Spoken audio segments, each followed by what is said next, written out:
மரியாதைக்குரிய சென்னை ஃப்ரெண்ட்ஸ் ஃபோரத்துடைய ஸ்தாபக தலைவர்கள், முன்னாள் இந்நாள் நிர்வாகிகள், இந்த நிகழ்ச்சிக்கு தலைமை தாங்கக்கூடிய மரியாதைக்குரிய பொறுப்பாளர்கள், இந்த நிகழ்ச்சிக்கு வந்திருக்கக்கூடிய அத்தனை நண்பர்கள், சென்னை ஃப்ரெண்ட்ஸ் ஃபோரத்துடைய அத்தனை நண்பர்களுக்கும் ஏக இறைவனின் சாந்தியும் சமாதானமும் உங்கள் அனைவர் மீதும் உண்டாவதாக. இது is a very humbling experience for me. ஏன்னா இங்கே அழைக்கும் பொழுது ராமமூர்த்தி அவர்கள் அப்பாவுடைய பெயரை சொல்லி, அதே போல அவருக்கு உற்ற நண்பராக இருந்த எங்களுக்கெல்லாம் ஒரு பெரிய அப்பா போல இருக்கக்கூடிய அங்கல் இலா கணேசன் அவர்களுடைய பெயரை சொல்லி அழைக்கும் பொழுது இல்லைன்னு சொல்றதுக்கு சான்ஸே கிடையாது. ஏன்னா பெற்றோர்களுக்கு செய்யக்கூடிய கடமைகளில் முதன்மையானது அவங்களுடைய நண்பர்களோடு நம்முடைய உறவை வைத்துக் கொள்வது.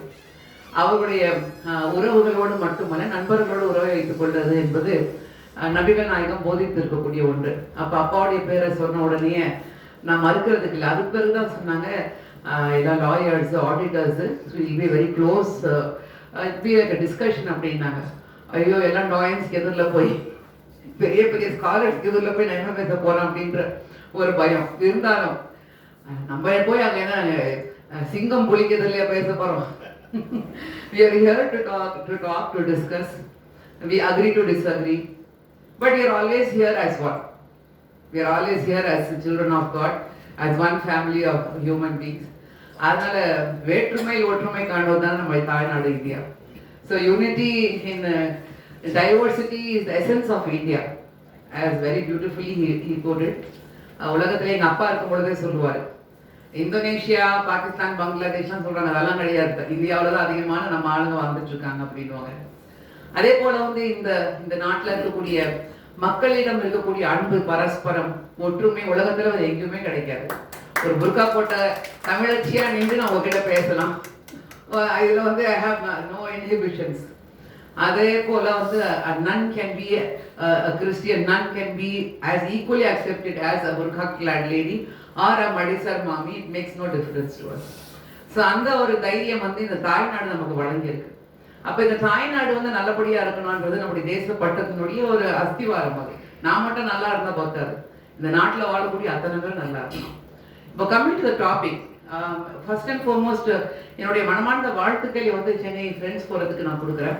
பேரே ரொம்ப அழகா கொடுத்துருக்கீங்க. It's very happy to note. இந்த காலத்துல இருக்கக்கூடிய முக்கியமான விஷயம் யாரையும் விட்டுருவாங்க, நண்பர்களை மட்டும் விட மாட்டாங்க. அப்பா அம்மாவை கூட பிறந்தவங்களாம் விட்டுறாங்க, நண்பன்னா உயிரே கொடுத்துடுறாங்க. BFF I think 25 years ago இந்த ஃபவுண்டிங் ஃபாதர்ஸ் ஒரு நல்ல பேரை வச்சு, ரொம்ப சீரியஸான பேரெல்லாம் வைக்காம ஃப்ரெண்ட்ஸ் மாதிரி நம்ம இருந்துக்கோம் அப்படின்ற ஒரு பேரை வச்சதுக்கு என்ன மனமார்ந்த பாராட்டினையும் வாழ்த்துக்களையும் சொல்றேன். இது தொடர்ந்து நடந்து கொண்டே போக வேண்டும்.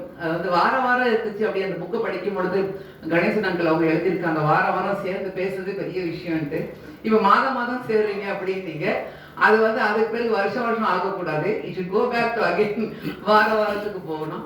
அதுல நீங்க சொன்னது போல ஒருத்தர் அழைச்சிட்டு வந்தாலே போதும் அப்படின்னு சொல்லுவாங்க. நான் என்னுடைய பெட்டர் ஹாஃப் அழைச்சிட்டு வந்துட்டேன். நீங்க உங்க பெட்டர் ஹாஃபை கூப்பிட்டு வந்தாங்க. I think we'll have double the crowd. ஏன்னா அது ஒரு பெரிய சேலஞ்சா இருக்கு இன்றைய காலகட்டத்துல. அப்ப இந்த ஃப்ரெண்ட்ஸ் போறதுடைய இந்த ஒவ்வொரு முறையும் ஒரு தலைப்பை வைத்து தாங்கள் பேசிக் கொள்வது என்பது பாராட்டுக்குரியது. Because it enhances our knowledge and it removes a lot of misconceptions that we have. ஏன்னா இன்னைக்கு இருக்கக்கூடிய மிகப்பெரிய ஒரு எதிரி நீங்க பாத்தீங்கன்னா, மீடியா, வாட்ஸ்அப் இல்லாமலே நம்மளால ஒத்துமையா இருந்துருவோம். மீடியா, வாட்ஸ்அப் தான் நமக்கு மத்தியிலே பரபரப்பான செய்தி, திடுக்கிடும் செய்தி, சென்சேஷனல் நியூஸ், அந்த பிரேக்கிங் நியூஸ்னாலே நம்மளை போட்டு பிரேக் பண்ணிடுறாங்க. ஆனஸ்டி, எங்க அப்பா எல்லாம் இருக்கும் பொழுது it's a very beautiful era I think. அந்த காலகட்டத்தில் அவ்வளோ அழகான ஒரு பழக்க வழக்கம் இருந்துச்சு, ஒரு நாகரிகம் இருந்துச்சு. அந்த பண்பாடோட மீடியால பேசினா கூட அப்பா சொல்லுவாங்க, இட்ஸ் பார்லிமெண்டரி வேர்ட் அப்படின்வாங்க. பார்லிமெண்டரி அந்த லாங்குவேஜுக்கே ஒரு அழகு இருந்துச்சு. ஆனா இன்னைக்கு எல்லாம் அன்பார்லிமெண்டரி வேர்ட் பார்லிமெண்ட்ல தான் பேசுறாங்க. We are living in that era.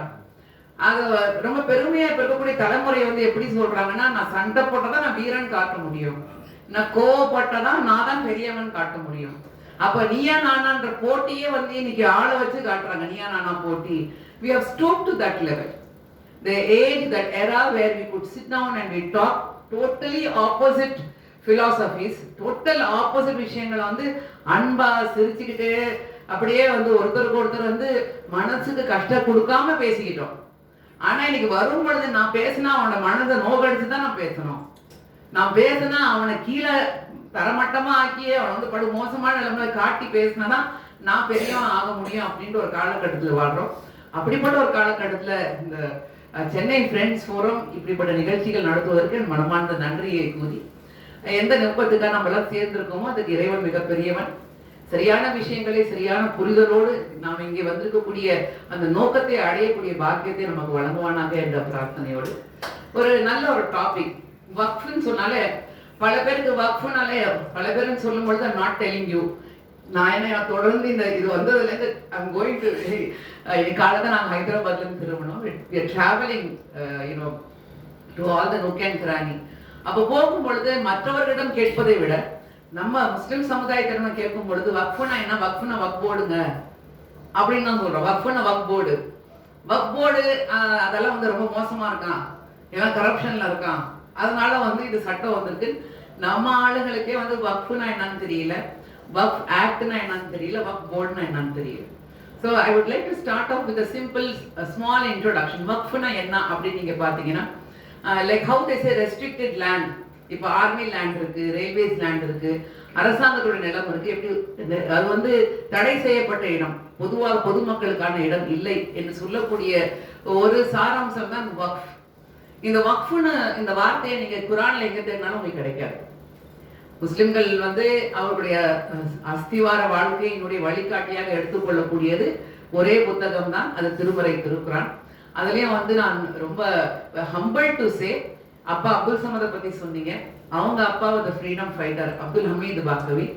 அவர் தான் 1886 வந்து வேலூர்ல படிச்சு மதரசாலைக்கு வரும் பொழுது அவர் நினைக்கிறாரு வெறும் நான் அரபியில படிச்சா போதாது அப்படின்னு சொல்லிட்டு முதலில் திருமறை திருக்குறானை தமிழில் மொழிபெயர்த்த மகான் அப்பாவுடைய அப்பா அப்துல் ஹமீது பாக்கவி. பெரிய போராட்டம். அந்த காலகட்டத்தில் தமிழ் மொழிபெயர்ப்பே இல்லை. எதுக்கு வந்து அரபியை தமிழ்ல மொழிபெயர்க்கீங்க, தேவையில்லை. அப்ப அவர் சொன்ன கருத்து, என்னுடைய தாய்மொழியில் மக்கள் புரிந்து கொள்ளக்கூடிய விதத்தில் முஸ்லிம்களுக்காக அல்ல, எல்லோருக்குமாக தமிழ் மொழி பேசக்கூடியவர்கள் புரிந்து கொள்ள வேண்டும் என்பதற்காக தான் நான் இந்த மொழிபெயர்ப்பில் இறங்குறேன் அப்படின்ட்டு நிறைய சேலஞ்சஸ்க்கு எதிரில் வந்து அவர் அந்த மொழிபெயர்க்கிறாரு. அப்ப அவர் உறுதுணையாக இருந்தவருடைய அப்பா. அப்ப அவருடைய தமிழ் மொழியை பத்தி அவர் சொல்லும் பொழுது சொல்லுவாரு, ஒரு வார்த்தைக்கு வந்து பல மொழிபெயர்ப்பு இருக்கும், அதுல வந்து பல தமிழ் வார்த்தைகள் இருக்கும், அதுல வந்து தேடி தேடி கண்டுபிடிச்சி சரியான வார்த்தைகள், கண்ணியமான வார்த்தைகள், அதே நேரத்தில் வந்து பொருள் மாறாத வார்த்தைகளை தேடுவாங்களாம். சர்டன் டைம்ஸ் ஒரு வேர்டுக்காக வந்து at least 1 month 2 months discussion will go on it seems. அப்ப அவங்க சொல்லுவாங்க அந்த தமிழ் மொழிபெயர்ப்புனால இப்ப எங்க போனாலும் அந்த ரிலீஜியஸ் ஸ்காலர்ஸ்க்கு மத்தியிலையும் ஒரு அடையாளம், ஏன்னா இந்த 3வது தலைமுறை வந்து நிக்குது உங்க எதிரில். அப்ப அப்பா சொல்லுவார், என் தமிழ் எழுத்தும் சிறந்தது, என் தலை எழுத்தும் சிறந்தது அந்த திருமறை திருக்குறானுடைய மொழிபெயர்ப்பு மூலமாக அப்படின்னு சொல்லி காட்டுவாங்க. அப்ப நீங்க குரான்ல பாத்தீங்கன்னா எங்கேயுமே வக்ஃப்ன்ற வார்த்தையே இருக்காதுங்க. It's not there in the divine book. But during profits time அவர்கள் அதிக அடுத்த படியில் இருந்த உமர் கலீஃபா, கலீஃபா என்றால் அவர் அடுத்த தளபதினு வச்சுக்கோங்க. அப்ப 2வது தளபதி, முதல் தளபதி வந்து அபூபக்கர், 2வது தளபதி வந்து சொல்றாரு, நபிகள் நாயகமே என்னிடம் பெரிய பெண்ணம்புரிய வந்து நிலத்தினுடைய ஒரு பொறுப்பு என்கிட்ட வந்திருக்கு, அதை என்ன செய்யலாம் அப்படின்னு சொல்லும் பொழுது நபிகள் நாயகம் வந்து அவங்களுக்கு வழிகாட்டுறாங்க. அதுல வந்து உங்க குடும்பத்துக்கு வைங்க, உங்க குழந்தைகளுக்காக வைங்க, உங்க உறவினர்களுக்காக கொடுங்க, அதில் ஒரு பகுதியை இறைவனுக்காக நீங்கள் வக்ஃப் செய்யுங்க அப்படின்றாங்க. இறைவனுடைய பாதையை நீங்க கொடுங்க. அது எதுக்காகனா உங்க மத்தியிலையும் உங்களுக்கு பிறகும் ஏழைகள், வறியவர்கள், வழிபோக்கர்கள், அனாதைகள், விதவைகள், யாருமே இல்லாத ஆதரவற்றவர்களுக்கு அது உதவிகரமாக இருக்கிறதுக்கு ஒரு போர்ஷனை வக்ஃப் செய்யுங்க அப்படின்றாங்க. அங்கதான் இந்த history of Waqf starts. So உங்க வெல்த்ல இருந்து ஒரு போர்ஷனை giving it, dedicating it for the cause of God. வக்ஃபுக்கு சொந்த முஸ்லிம்களோ ஒரு மனிதனோ ஒரு குடும்பமோ ஒரு பிரைவேட் என்டிட்டியோ கிடையாது. வக்ஃப் பிலாங்ஸ் டு தி ஆல்மைட்டி. அப்ப இப்போ நீங்க முஸ்லிம் உலகங்கள்ல நீங்க பாத்தீங்கன்னா எங்கெல்லாம் தனவந்தர்கள் இருந்திருக்கிறாங்களோ அவர்களெல்லாம் வக்ஃப் செய்கின்றார்கள். இந்நாள் வரைக்குமே எந்தெந்த நாடுகள்லாம் நீங்க பெரிய தனவந்த முஸ்லிம்கள் இருக்கக்கூடிய இடங்கள்ல நீங்க போனீங்கன்னா they would have dedicated a portion of their wealth or they would have bought, purchased and donated it. அப்ப இன்னைக்கு உலகத்திலே மிகப்பெரிய வக்ஃப் எங்க இருக்குன்னு நீங்க பாத்தீங்கன்னா மதீனால, சவுதி மதீனாவுல the second most religious places where Muslims go for pilgrimage. மக்காவுக்கு பிறகு மதீனாவுக்கு போவாங்க. நம் prophet is buried over there. இப்போ மதீனால வந்து மூன்றாவது தளபதி உஸ்மானுடைய டெடிகேஷன் தான் the world largest waqf endowment is there in Madina. Till date வந்து millions of dollars அது ஈட்டி கொடுக்குது. அங்க வரக்கூடிய பில்கிரிம்ஸ் மட்டுமல்ல, விதவைகள், அனாதைகள், African countries to many nations வந்து அங்க இருக்கக்கூடிய என்டோமெண்ட்ல இருந்து வக்ஃப் என்டோமெண்ட்ல இருந்து people are benefited. Very beautifully it is manage. அதே போல நீங்க சிங்கப்பூர் போனாலும் தமிழ் முஸ்லிம்கள் நிறைய பேர் வக்ஃப் செஞ்சிருக்கிறாங்க. அதே போல மலேசியா, ஃபார் ஈஸ்ட் ஏஷியன் கண்ட்ரீஸ்லாம் நீங்க போனீங்கன்னா பொருள் ஈட்டுவதற்காக சென்றிருக்கக்கூடிய தமிழர்கள் அவர்கள் வந்து நிறைய வாங்கி கொடுத்துருக்காங்க. So this is the meaning of Waqf. சரி, வக்ஃப் யாரு செய்யலாம்? ஏன்னா அப்ப எனக்கு பிறகு சாரம் பேச இருக்கிறாங்க. இஸ்லாமிய முறைப்படி ஷரியத்துன்னு சொல்லக்கூடியதுன்னா it's the law of Islam, that is codifying Quran and நபிகள் நாயகத்துடைய வாழ்க்கையை சேர்த்து கோடிஃபை பண்ணுறது ஷரியத்.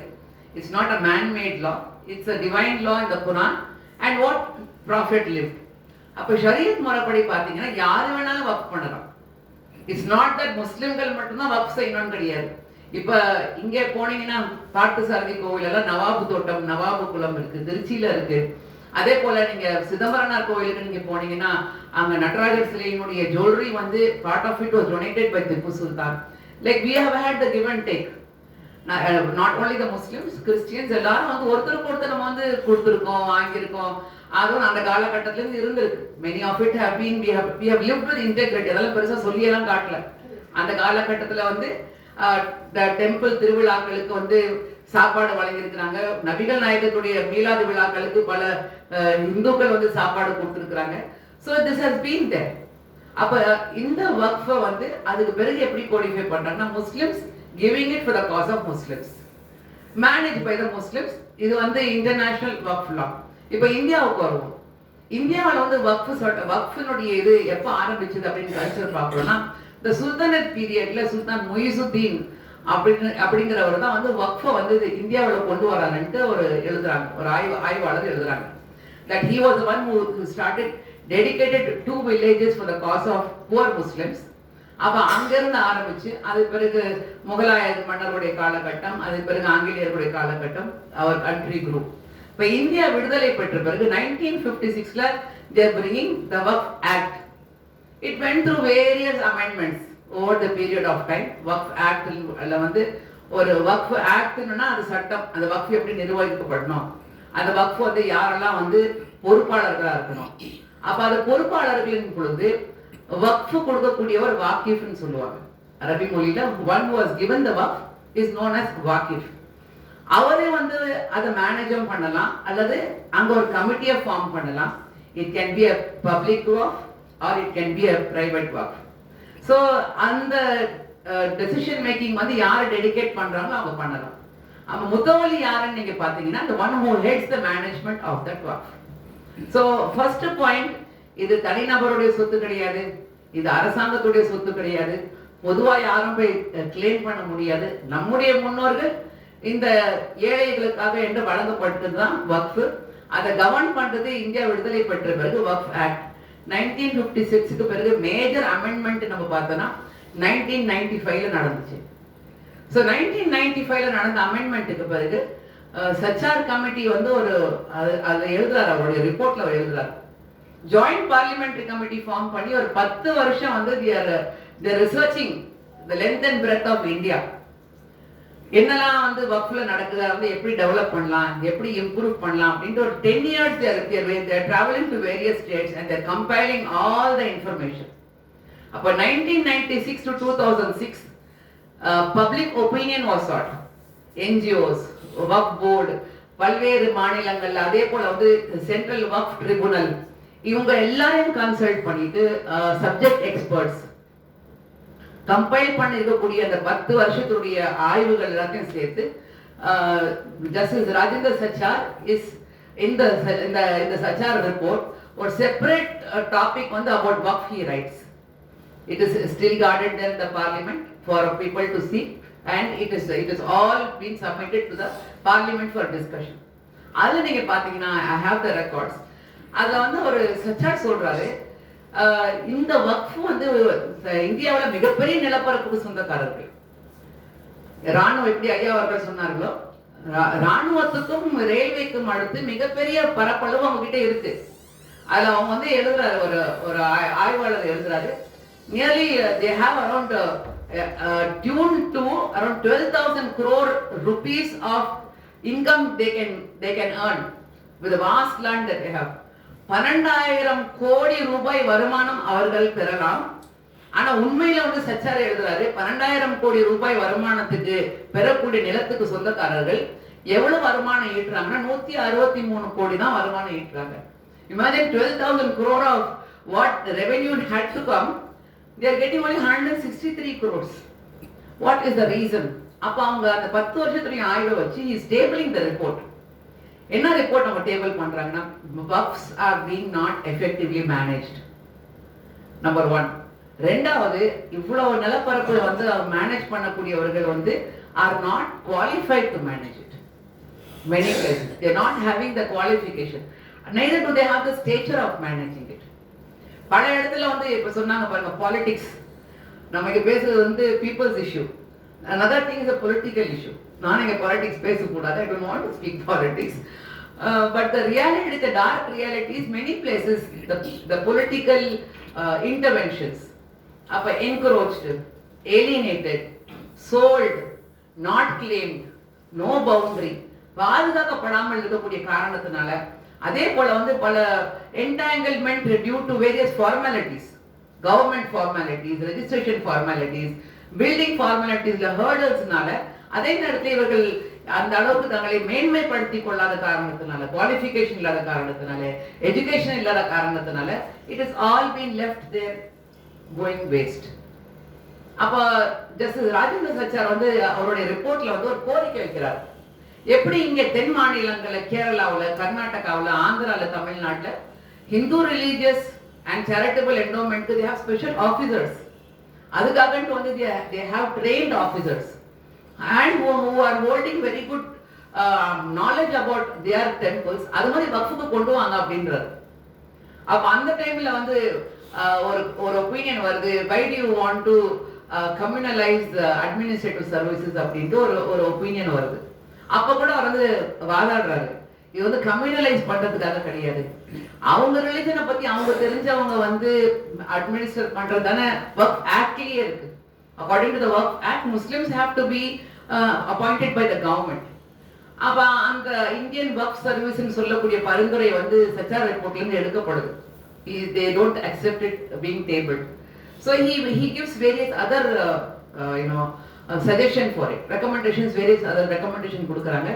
அப்ப 95க்கு பிறகு 2006ல டேபிள் பண்ணிட்ட பிறகு 2013ல another major amendment happens. 2013க்கு பிறகு then minor amendments again in 14 and in 15 happens. அப்ப அதுல நம்ம அந்த அமெண்ட்மென்ட்ல நம்ம பார்த்தோம்னா இந்த அளவுக்கு வந்து ஒரு பெரிய சர்ச்சை உண்டாகல. It was not a controversial one. Like how we are facing the controversy now, it was not a controversial one. முதல் வந்து அதுக்கு நான் சொல்வேன், people who are stakeholders are consulted. Chennai friends forum என்ன அழைக்கும் பொழுது மனசுக்கு ரொம்ப சந்தோஷமா இருந்துச்சு. பிகாஸ் யூ ஆர் காலிங், உங்களுக்கு மத்தியில you will have an opinion.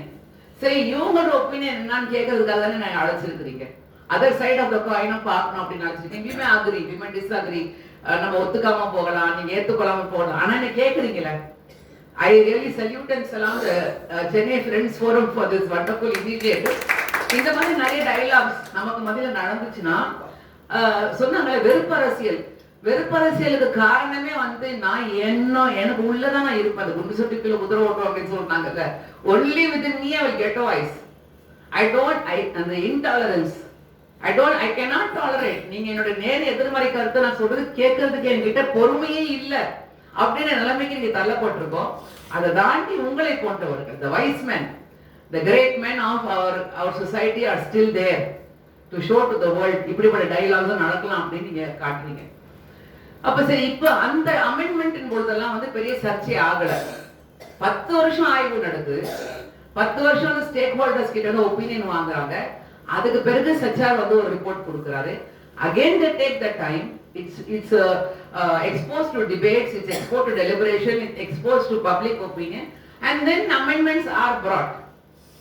இப்ப ஏன் வந்து இவ்வளவு பெரிய வந்து ஒரு பெரிய பூதாகரமாக ஆக்கப்பட்டு நீயா நானா நீங்களும் கொடுங்க ஒப்பீனியன் நாங்களும் ஒப்பீனியன் கொடுப்போம் அப்படின்னு சொல்றதுக்குரிய காரணம் என்னன்னா, முதலாவதாக I humbly submit. I think it was very done in a very hasty manner. Very first thing, and the government இப்பதான் வந்து பொறுப்பெடுத்திருக்காங்க. அட்லீஸ்ட் ஒரு 1 year அந்த ஒப்பீனியன் வந்து ஸ்டேக் ஹோல்டர்ஸ் கிட்ட கேட்டிருக்கிறோம். இன்னும் மனவேதனையோட சொல்லக்கூடிய விஷயம் அப்படி என்னன்னா, மீடியா வந்து இதை ரொம்ப ரொம்ப தப்பா காட்டிக்கிட்டு இருக்கு. வக்ஃப் அவன் பார்வை வச்சா நம்ம நிலமெல்லாம் போயிடுச்சு. வக்ஃப்னு கிளைம் பண்ணிட்டாங்கன்னா நம்ம ஒண்ணுமே செய்ய முடியாது. இதுல இந்த சைனோசர் ஆஃப் த சைக்ளோன் சொல்லுவாங்க தெரியுமா? ஏன்னா நான் வந்து தமிழ்நாடு வக்ஃப் போர்டு உறுப்பினர். அந்த உறுப்பினர் என்ற பொறுப்பு உங்ககிட்ட நான் பேசிக்கிட்டு இருக்கேன். I am member of Tamil Nadu Waqf board and Tamil Nadu Haj committee also. So I know the inside information everything. பெரிய பிரச்சனை எப்போ உண்டாச்சுன்னா, 3 வருஷத்துக்கு முன்னாடி டிஜிட்டலைஸ் பண்ணும் பொழுது அப்பதான் வந்து நம்ம டீம் வந்து we are starting to digitalize. ஏன்னா HRC வந்து has started and they digitalize and they kept it open for people to see anytime they want. Everything is perfectly maintained. அப்ப ஏன் வக்ஃப் நம்ம செய்யக்கூடாது? தமிழ்நாட்டில் முதல்ல நம்ம அந்த ஒரு வெஞ்சர்ல இறக்கும் பொழுது when you digitalize, you know how it is Pandora box திறந்து விட்ட மாதிரி. அப்ப திருச்செந்துறை இருக்கக்கூடிய அந்த கிராமத்துடைய பிரச்சனை தான் முதல்ல வருது. திருச்செந்துறையில வந்து 600 குடும்பங்கள் இருக்கு. அந்த முழு கிராமமே வக்ஃப்னு சொல்றாங்க. நம்ம கோயில் 1500 கால கோயில், 1000 கால கோயில், அந்த கோயிலே வந்து வக்ஃப்னு சொல்றாங்க அப்படின்ட்டு ஒரு கம்யூனல் டென்ஷன் உருவாகுது. உடனே நாங்க வந்து sitting and consulting with the collector with all the survey எல்லாம் நாங்க எடுத்து பார்க்கிறோம். அப்ப அந்த ஜிஐஎஸ்ல பார்க்கும் பொழுது 300 வருடங்களாக 400 வருடங்களாக அந்த நிலத்துல வந்து nobody has claimed. அப்ப இந்த டிஜிட்டலைஸ் பண்ணும் பொழுது அதையும் சேர்த்து இவங்க வக்ஃப்ல போட்டதுனால without a subdivision that is showing as it is Waqf. Immediately we go explanation letter to the collector. நாங்க சொல்றோம் யார் வேணாலும் அங்க வாங்கலாம் விற்கலாம், என்ஓசி நீங்க தாராளமா கொடுங்க. வக்ஃப் is not claiming ownership of that land. I file have brought that paper also what was given to the collector. ஆனா ரொம்ப மனவேதனையோட சொல்றேன், மீடியா வந்து இந்த சைட் கேட்கறதுக்கு தயாராகவே இல்லை. அப்படி மீடியாவும் வாட்ஸ்அப் இல்லாட்டி நமக்கு மத்தியில எந்த பிரச்சனையும் வரவே வராது. அந்த காலத்துல அப்படிதான் இருந்தாங்க. எங்க பிரச்சனையே நேராக போயிடுவாங்க. சோ இப்ப இருக்கக்கூடிய அந்த அப்ப இந்த பொய் வந்து பெரிய ஆட்டம் போட்டு சத்தத்தோட பேசுது. ஆனா உண்மை நான் தான் உண்மை நான் தான் உண்மை நான் தான் உண்மை ரொம்ப பாவமா சொல்லிட்டு வருது. By the time the lies goes around the whole world, only then truth is waking up. What can I do? So this is the problem. அப்ப இந்த பிரச்சனை வரக்கூடிய முதல் காரணமே very humbly I would like to submit. ஏன்னா class by கிளாஸா போகலாம். Sir இருக்கார் அதை பத்தி பேசுவாரு. நம்ம we can have a discussion about it. First, the stakeholders were not consulted. ரெண்டாவது ரொம்ப வேதனையான விஷயம் என்னன்னா, Central Waqf Tribunal appointed by the government. It's not appointed by any political parties. It is not appointed by the people. State Waqf Board இருக்கட்டும், Central Waqf Council இருக்கட்டும், ரெண்டும் வந்து government controlled entity. இது வந்து நம்ம இஷ்டப்பட்டா நான் வக்ஃபுக்கு நான் போனா இஷ்டப்பட்டா அதெல்லாம் கிடையாது. அதுக்கு ஆக்ட்ல இருக்கு. சென்ட்ரல் வக்ஃப் கவுன்சில்ல 20 மெம்பர்ஸ் யாரெல்லாம் வரலாம். அதே போல ஸ்டேட் வக்ஃப் போர்ட்ல யாரெல்லாம் வரலாம். 2 லாயர்ஸ் சீனியர் அட்வொகேட்ஸ் இருக்கணும். preferably elected by the bar council, Muslim advocates இருக்கணும். 2 முத்தவலிகள் இருக்கணும். அதாவது முத்தவலிகளால் தேர்ந்தெடுக்கப்பட்டவர்கள். I told you who the முத்தவலி, the one who manages the work. அப்ப அவங்களுடைய 2 ரெப்ரசன்டேட்டிவ் எலெக்ட் ஆகி வரணும். அதுக்கு பிறகு 2 எம்எல்ஏக்கள் இருக்கணும். அப்படி முஸ்லிம் எம்எல்ஏக்கள் இல்லாட்டி முன்னாள் எம்எல்ஏக்கள் வரணும். 2 எம்பிக்கள் வரணும். அப்படி இன்னால் எம்பிக்கள் முஸ்லிம் எம்பிக்கள் இல்லாட்டி முன்னாள் முஸ்லிம் எம்பிக்கள் வரலாம். 2 ஸ்காலர்ஸ் இருக்கணும். தமிழ்நாடு பொறுத்த வரைக்கும் ஒரு ஷியா ஸ்காலர் இருக்கணும், ஒரு சுன்னி ஸ்காலர் இருக்கணும். சரி, 2013 அமெண்ட்மெண்ட்ல என்ன சொன்னாங்கன்னா 2 பெண்களும் இருக்கணும் அதுல.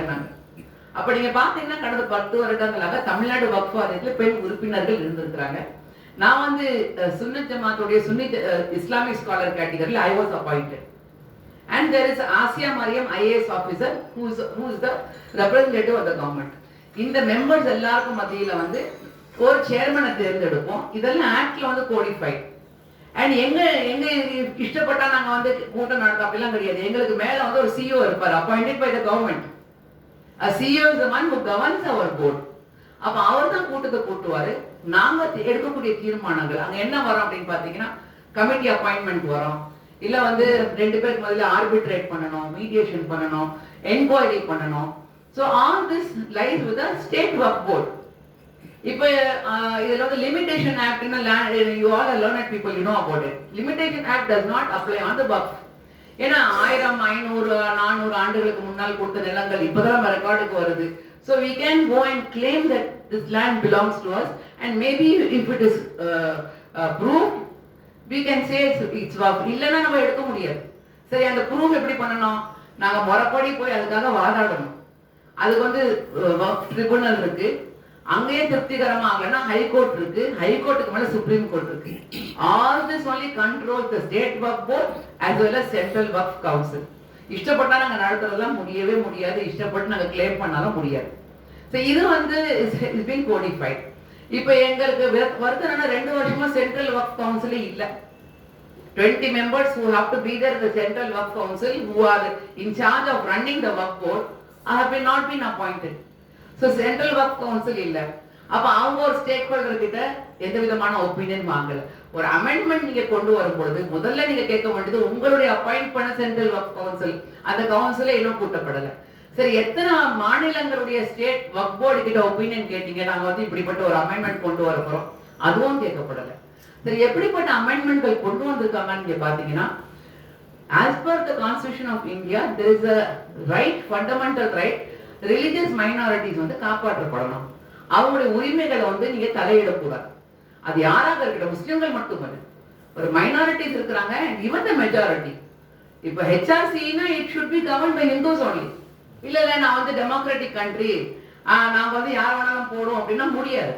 Hindus only have to govern their places of worship. Christians have to govern their places. It's codified in the Constitution of India. But புதுசா ஒண்ணு கேட்கலைங்க. அப்ப அமெண்ட்மெண்ட்ல வந்து பெரிய திடுக்கிடக்கூடிய விஷயங்கள் என்ன நீங்க பாத்தீங்கன்னா, இங்க வந்து அந்த முஸ்லிம் ஃபண்டமெண்டல் ரைட், இங்க கொடுக்க வேண்டிய மைனாரிட்டி ரைட்டே வந்து ஊடுருவக்கூடிய விதத்துல முஸ்லிம்கள் மட்டும் உறுப்பினர்களாக இருக்கணும்னு தேவையில்லை. இவர் நான் முஸ்லிம் கேன் பி a CEO. இவர் நான் முஸ்லிம்ஸ் கேன் பி மெம்பர்ஸ். அதே போல வந்து வக்ஃப் ட்ரிபியூனல்ல ஒரு ஜட்ஜ் இருப்பாரு, ஒரு சிஇஓ இருப்பாங்க, ஒரு ரிலிஜியஸ் ஸ்காலர் இருக்கணும். அந்த ரிலிஜியஸ் ஸ்காலர் இருக்க தேவையில்லைன்ற ஒண்ணு கொண்டு வராங்க. அதே போல வக்ஃபோடைய லேண்டை பத்தி யார் டிசைட் பண்ணுவாங்க? இப்ப வக்ஃப் போர்டு வந்து அரசாங்கத்தால் நியமிக்கப்பட்டிருக்கு. இப்ப நாங்க அதை வந்து பார்ட்டி டு இட். அது எப்படி பண்றாங்கன்னா, செக்ஷன் 40 அப்படி எடுக்கிறாங்க. they are telling that it will be the duty of the collector. So the power is vested to the collector now. Now I'm just touch and go, I'm just giving you certain points. ஏன்னா எங்களுக்கு வந்து these are things which are really threatening to the fabric of waqf itself. Digitalize பண்ணணும் அப்படின்றாங்க. இப்போ digitalize பண்றதுக்கு வந்து first we need to have survey. இன்னொன்னு என்ன, நம்ம தமிழ்நாட்டை பத்தி நான் நிச்சயமா பாராட்டக்கூடிய விஷயங்கள் சில நடந்தது தமிழ்நாட்டில். என்னன்னு பாத்தீங்கன்னா, எந்த மாநிலத்திலேயே நடக்காத ஒண்ணு, 4 மாசத்துக்கு முன்னாடி சர்வேயர்ஸ் அப்பாயிண்ட் செய்யப்பட்டு அதற்காக தனியாக நிதி ஒதுக்கப்பட்டு இப்ப தமிழ்நாட்டில் எவ்வளவுதான் வக்ஃப் இருக்கு அப்படின்ட்டு சரியாக with proper accuracy with the GIS and the mapping we have started the survey. It's a 36 months project. We have completed around 6 months, almost 6 months in it. It's a vast land. So in அந்த survey முடிஞ்சிச்சுன்னா நாங்க digitalise பண்ணிட்டோம்னா nobody can come and say இது வந்து இது வக்ஃப் land நம்மள சொல்ல முடியாது. சர்வேல வந்து டிஜிட்டலைஸ் இஸ் a process. இப்ப இவங்க என்ன சொல்றாங்கன்னா, 6 மாசத்துக்குள்ள நீங்க கிளைம் பண்ணணும், 6 மாசத்துக்குள்ள வந்து நீங்க இதை வந்து ரெஜிஸ்டர் பண்ணணும்னா, இந்தியா வந்து such a huge land, such a big country. 6 மாசத்துக்குள்ள முதல்ல இந்த செய்தி போய் சேருமா இல்லையான்னு கூட தெரியாது. அப்ப எப்படி வந்து you can claim within 6 months? இப்ப நம்ம எல்லாம் வந்து we have handled the government, we know how it is. ஒரு ரெஜிஸ்டர் பண்ணனும்னா ஈஸி கிடையாது. 6 மாசத்துல எப்படி ரெஜிஸ்டர் பண்ணிட முடியுமா ஒரு இடத்தை? There are so many formalities to fulfill. So we need at least bare minimum 12 months. இந்த அவகாசம் வழங்கப்படல. டிஜிட்டலைஸ் பண்றது எப்படி டிஜிட்டலைஸ் பண்ணுவோம், யார் பண்ண போறாங்க, இந்த டேட்டா எல்லாம் யாரு கிட்ட இருக்க போகுது, everything is left to ambiguity. It is still not clear. இதை விட ரொம்ப ஒரு விஷயம் என்னன்னா, ரொம்ப மனவேதனையான விஷயம் என்னன்னா, வக்ஃப்னால நான் உங்களுக்கு முன்னாடியே சொன்னேன், maybe in India Muslims giving to India, but actually இஸ்லாம்ல பாத்தீங்கன்னா யார் வேணாலும் வக்ஃப் பண்ணலாம். முஸ்லிம்க்கு கொடுக்கலாம், இல்ல நான் முஸ்லிமும் கொடுக்கலாம். there's no restriction on it. அவர் நினைச்சாருன்னா, நான் நினைக்கிறேன்னா இது முஸ்லிம்களுக்கு கொடுக்கலாம்னு வக்ஃப் பண்ணிட்டு போலாம். Any religious people can do it. இங்க இவங்க என்ன சொல்றாங்கன்னா வக்ஃப் யார் வேணாலும் பண்ண முடியாது, சரி முஸ்லிம்ஸ் தான் பண்ணணும். அந்த முஸ்லீம் எப்படிப்பட்டவனா இருக்கணும், 5 வருஷம் பிராக்டிசிங் முஸ்லீமா இருக்கணும். எங்களுக்கு தெரியல பிராக்டிசிங் முஸ்லீம்னா யாரு. வீட்டுல வந்து கேமரா வச்சு பார்க்க போறாங்களா, 5 வேளை தொழுவானா, இவன் சரியா தர்மம் கொடுக்குறானா, எவ்வளவு தாடி வச்சிருக்கான், தொப்பி போட்டிருக்கானா, எங்க ஹஸ்பண்ட் எல்லாம் குவாலிஃபை ஆக மாட்டாரு. As per what is that professing the religion, practicing for 5 years. Yes, I'm just telling as no, it is codified as practicing for 5 years. Yes, practicing for 5 years போட்டிருக்கு. So these are certain things வந்து கிளாரிட்டியோட இல்ல. அப்ப நாங்க என்ன விரும்புறோம்னா, ஏன்னா பாராளுமன்றத்துல everybody spoke politics. எங்களுக்கு அந்த politics எல்லாம் வேண்டாம். எங்களுக்கு வேண்டியது எங்க அரசியல் சாசனத்தில் இந்த நாட்டு மக்களுக்கு வழங்கப்படக்கூடிய உரிமை. அப்ப by user, Waqf by user, சில இடங்களுக்குலாம் வந்து டீடே இருக்காது. It is there by custom and usage, it is there. பல இடங்கள், நாட் ஓன்லி த முஸ்லிம்ஸ். இப்போ சடனா போய் நீங்க வந்து டீட் கொண்டு வாங்கன்னா எங்க இருந்து டீட் கொண்டு வர போறோம்? அதுல வக்ஃப்ல வந்து சில வக்ஃப் இருக்கு, இனாம் வக்ஃப் இருந்துச்சு, அது இனாம் abolition ஆக்ட்ல we have given up, no controversy. சில வக்ஃப் இருக்கு ஓரல் வக்ஃப். அந்த காலத்துல யார் எழுத படிக்க தெரிஞ்சது சொல்லுங்க? வந்தாங்க, நான் இது கொடுக்குறேன் அப்படின்ட்டு orally they pronounced and it was accepted. இப்போ அதெல்லாம் வந்து இப்போ நம்ம எங்கிருந்து போறது ரெக்கார்ட்ஸ்க்கு? So there's a huge challenge which this community is facing.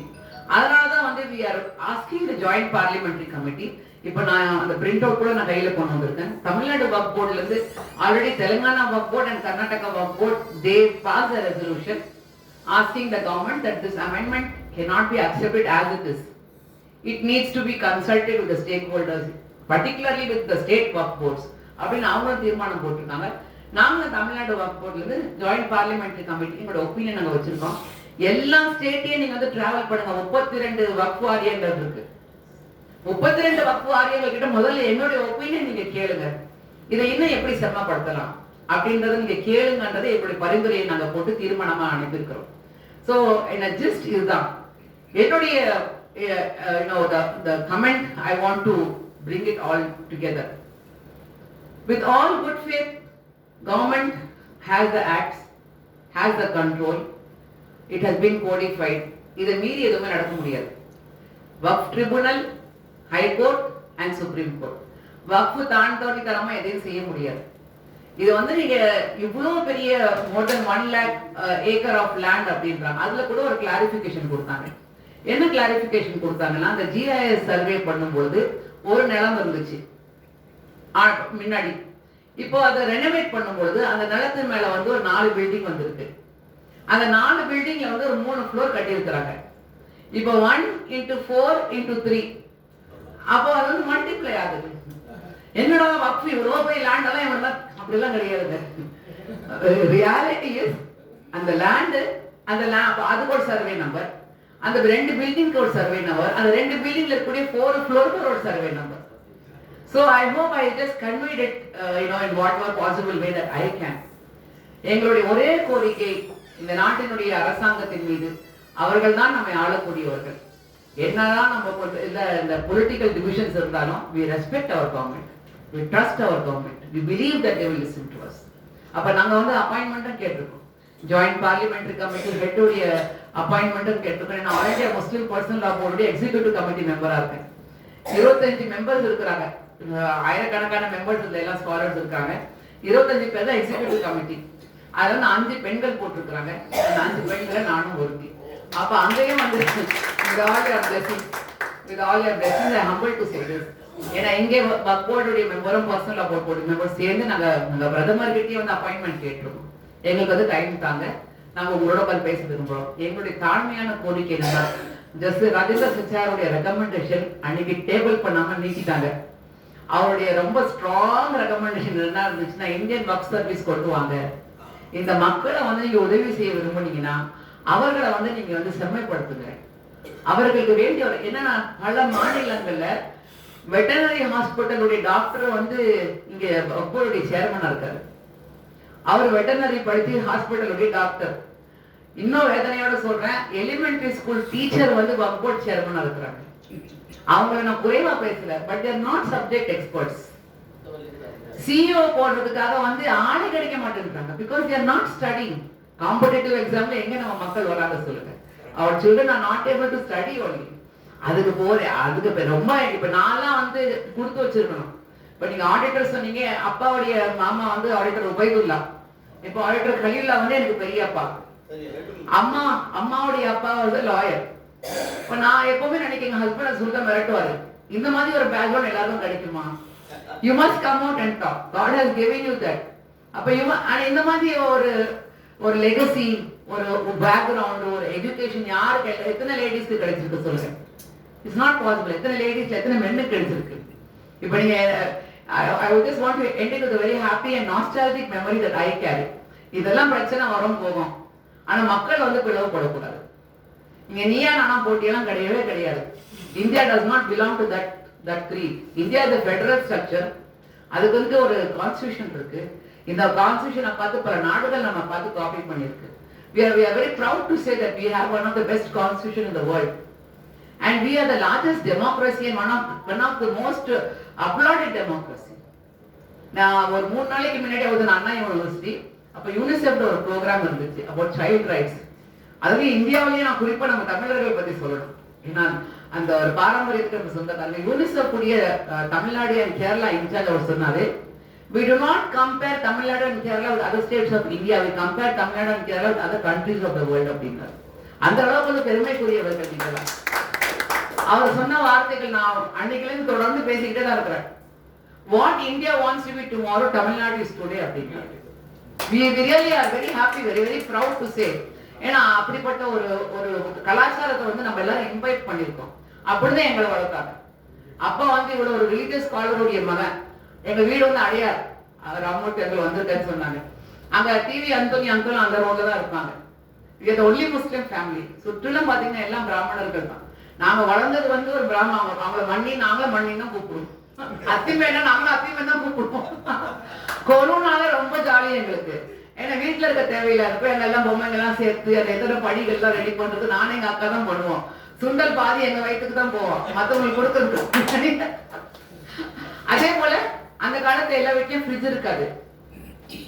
அவங்க மண்ணி வந்து சாப்பாடு வைக்கிறது, நீங்க சொன்னீங்களே நான்வெஜ்ஜுக்காக உங்களுக்கு சாப்பாடு சொன்னாங்கன்ட்டு, it's very overwhelming to say. அம்மா வந்து 2 ஃப்ளோர் ஃப்ரிட்ஜ்ல வந்து நான்வெஜ்ஜே வைக்க மாட்டாங்க. அவங்க வீட்டுல இருந்து மாவு பழந்து வைக்கிறோம் தெரியும், இந்த ஃப்ரிட்ஜ்ல இந்த இடம் வந்து அவங்களோட இடம் அப்படின்னு அவங்களுக்கு தெரியும்.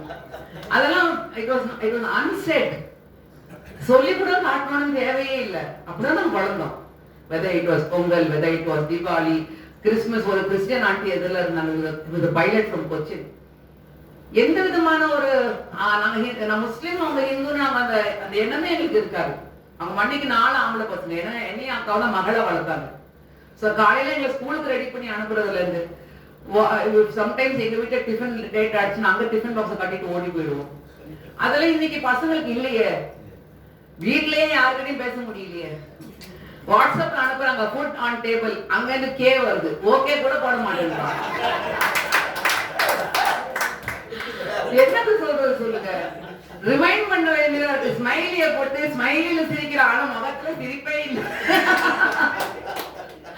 வாய் விட்டு சிரித்தால் நோய் விட்டு போவான்னு சொல்லி வளர்த்தாங்க. இப்போ லாஃபிங் கிளப் கொண்டு வந்திருக்கிறாங்க. என்னது சொல்றது? இது மனவேதனையோட தலைமுறை வந்து காப்பாத்துறோம். அந்த காப்பாத்துறதுல இருந்து முதல்ல வந்து வெறுப்பு அரசியல் இருந்து காப்பாத்துனாங்க. Why should we hate? இறைவன் நம்ம ஒருத்தர் வெறுக்கவா பண்ணு. உங்களையும் கடவுள் தான் படிச்சா, எங்களையும் கடவுள் தான் படிச்சாங்கன்னா வெறுக்கவா படைச்சிருக்கிறான். I am very humbled to say, அப்பாவுடைய last days in Apollo hospital, Kanchi மடத்துல இருந்து வந்து பிரசாதம் அப்ப இலா கணேசன் அங்கிள் தான் கொண்டு வராங்க. காஞ்சிபுரத்துல I don't know, this is not a topic, but I want to put it across here. காஞ்சி பெரியவர் அவருடைய 100வது ஜெயந்தி. அவருடைய பர்சனல் போட்டோகிராஃபர் கண்ணன் இருந்தாரு. I don't know how many of you know. அப்ப அந்த 100வது ஜெயந்தியுடைய அந்த போட்டோகிராஃபி கேலரி வந்து அயோத்தியா மண்டபத்துல நடக்குது. அதுக்கு சீஃப் கெஸ்ட் வந்து இலா கணேசன் அங்கிள் யாரை கூப்பிட்டாங்கன்னா அப்பாவை தான் கூப்பிட்டாங்க. அப்பாவோட chief guest for that photo exhibition inauguration. அந்த டைம்ல வந்து அவங்க பேசும்பொழுது I saw that how emotionally my father was attached to காஞ்சி பெரியவர். எப்பெல்லாம் அந்த பக்கம் தாண்டி போனாங்களோ உட்காந்து பேசுவாங்க 2 பேரும். ஆனந்தவிகடன்ல ஒரு ஆர்டிக்கல் வந்துச்சு. அங்க காஞ்சியில பாத்தீங்கன்னா மடத்துக்கு பக்கத்துல தான் மசூதி இருக்கும். அப்ப நைட்டெல்லாம் பூஜை பண்ணிட்டு பெரியவா அப்பதான் தூங்குறாரு. நீங்க மசூதியில காலையில அந்த பிரேயர் கால் கொடுக்கும்போது டிஸ்டர்ப் ஆகுது, காலை பிரேயர் கால் மட்டும் ஸ்பீக்கர் லவுட் ஸ்பீக்கர்ல கொடுக்காதீங்கன்னு சொன்னாங்க. அப்ப அவங்களும் ஒத்துக்கிட்டாங்க. அன்னைக்கு பெரியவா நல்லா தூங்கிட்டாரு. தூங்கி எந்திரிச்சு சூரிய உதவான எந்திரிச்சு அப்படி கேட்டிருக்காரு, ஏன் நான் இன்னைக்கு எந்திரிக்க எனக்கு அந்த தொழுகையில குரல் அழைப்பு குரல் கேட்கலன்னா. அப்ப சிஷியர்கள் சொல்றாங்க, மடாதிபதியில இருக்கக்கூடிய அவங்களுடைய பணியாளர்கள் சொல்றாங்க, நாங்க தான் ரிக்வெஸ்ட் பண்ணோம். கூப்பிட்டு சொல்றாரு, மறுபடியும் இப்படி பண்ணக்கூடாது. அங்க மசூதியில இருந்து அந்த லவுட் ஸ்பீக்கர்ல கேட்கணும் தான் அடுத்த பூஜைக்கு எந்திரிக்கிறதுக்கு எனக்கு வாய்ப்பு கிடைக்குது. நீ ஏன் அதை படிக்க சொன்ன, அதையே ஸ்டாப் பண்ண சொன்ன அப்படின்னா ஒரு இன்டர்வியூ எடுத்தாங்க. மேபி ஒரு 7 or 8 years old. ஆனந்த விக்கெட்ல வந்து சென்டர் இதுல வந்து இன்டர்வியூ வருது. அப்பா உட்கார்ந்துருக்காரு, காஞ்சி பெரியவர் உட்கார்ந்துருக்காரு. காஞ்சி பெரியவர் வந்து அரபியில தொழுகைக்காக வேண்டிய அந்த இதை சொல்றாரு, அல்லாஹ் அக்பர். அப்பா வந்து தமிழாக்கம் பண்றாரு உட்கார்ந்து. அது இன்டர்வியூ போட்டாங்க. That is the integrity and that is how we are intertwined. இன்னைக்கு 5 வருஷம் வருவாங்க, 5 வருஷம் போவாங்க, யார் வேணாலும் வரட்டும், யார் நானும் அரசியல் வந்துருக்கேன். ஆனா அரசியலுக்காக மக்களை பிளவுபடுத்தி நம்ம அரசியல் பண்ணி என்னத்தை தான் சாதிக்க போறோம்? Not at all necessary.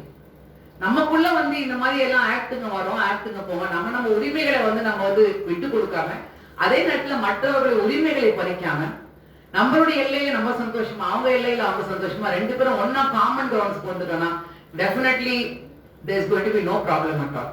So இந்த ஒரு ஹம்பிள் ரிக்வெஸ்டோட let us have dialogues. உட்காந்து பேசுவோம். பேசல என்ன தப்பு இருக்கு? இதை பேசக்கூடிய திறமை மனுஷனுக்கு மட்டும்தான் கடவுள் கொடுத்துருக்கான். ஆடு மாடெல்லாம் உட்காந்து பேச முடியாது. அதான் பட்டுக்கோட்டையருடைய சொல்ல அடிக்கடி ஞாபகப்படுத்திக்குவேன், மனிதனாக வாழ்ந்துட வேண்டும் மனதில் வையடா அப்படின்னு வருது. மனுஷனை பார்த்து சொல்றாரு, ஆடு மாடை பார்த்து மனுஷனா வாழ்ந்துக்கொள்ள சொல்ல முடியாது. மனிதனாக நம்ம எப்போ வாழ முடியும்? நம்ம கிட்ட மனிதாபிமானம் இருந்தால் தான் மனிதனாக வாழ முடியும். ஒரு மனுஷனா யாரு? அவங்க கிட்ட இரக்கம் இருக்கணும், அவங்க கிட்ட வந்து தயால குணம் இருக்கணும். இப்போ சென்னை ஃப்ரெண்ட்ஸ் போறக்கூடிய இது நான் பார்த்தேன், தர்மம் பெருகுது, தர்மம் பெருகுது. நான் நினைச்சேன், கடவுள் பார்த்து எப்படி ஏற்பாடு, வக்ஃபுனாலே தர்மம் தான். இன்னைக்கு சென்னை ஃப்ரெண்ட்ஸ் ஃபோரம் வந்து தர்மம் பெருகுது, தர்மம் பெருகுதுன்னு சொல்லக்கூடிய அந்த சொல்லுக்கு அப்ப அந்த வக்ஃபை பத்தி பேச வச்சிருக்கீங்க. ஐ திங்க் அந்த தர்மம் பெருகுதுன்ற ஒரு கோட்பாடு தான் என்ன இங்க பேச வச்சிருக்கு. வக்ஃபை பத்தி தெரிஞ்சுக்க விரும்புறீங்க, பண்ணுவோம், நிறைய தர்மம் பண்ணுவோம், இறைவன் அதை பொருத்திக் கொள்வானாங்க என்ற பிரார்த்தனையோடு ஐ எம் ஹியர். எல்லா ப்ரோக்ராமும் கேன்சல் பண்ணிட்டு வந்து உட்காந்துட்டோம். நிறைய உங்களுக்கு நான் பேசிட்டு போனோம்ட்டு. அடுத்த டிஸ்கஷனுக்கு பிறகு any further interaction, we are always very happy. Thank you for the opportunity, Ramurthy uncle and Samir. ஒரு அருமையான சொற்பொழிவு. அவங்க நிரூபிச்சுட்டாங்க.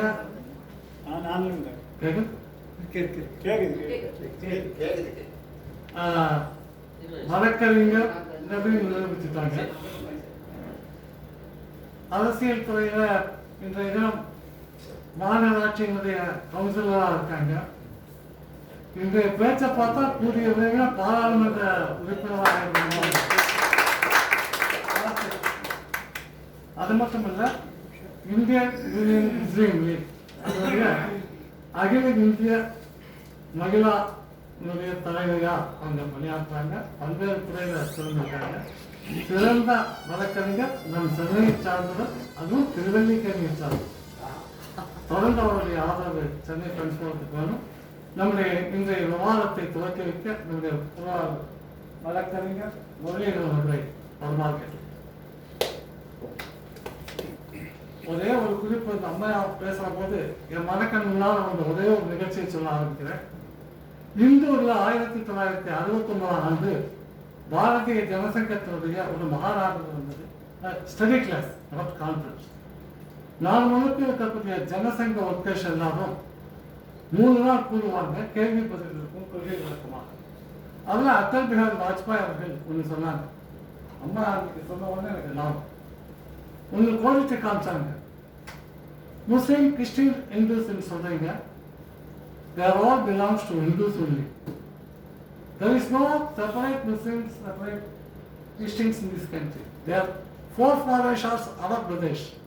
அது மட்டும் சொல்லல, இன்னொன்று சொன்னார், இன்னைக்கு வழிபாட்டு முறையில 63 நாயன்மார்கள் நாம கும்பிடுறோம். 64 அல்லாமே, 65 இயேசு நம்ம சொல்றதுக்கு தேவைப்படாது. அனைவருக்கும் வணக்கம். ஓம் ஸ்ரீ குருபியோ நமः. Our guest speaker, chief guest, walk எப்படி வந்தது, சாக்ரட் குரானில் வந்து அதை பற்றி சொல்லலை. பட் காலிஃபை ஹெச்ஆர் கம்பெனி ரிப்போர்ட்டு எல்லாம் டீட்டெயிலாக சொன்னாங்க. So I don't want touch on the subject, but it's new experience listening to you madam. So I am to give certain what is the work significance என்னங்கிறது, why there are people are raising hue and cry, why there is a fear among these particular community, Muslim community, or among the politicians. There are a lot of objections in them. With the reference to some of this act, my 6 salient features, but I want to present for this audience. So, Madam, Waqf Act was 1954 இருந்தது.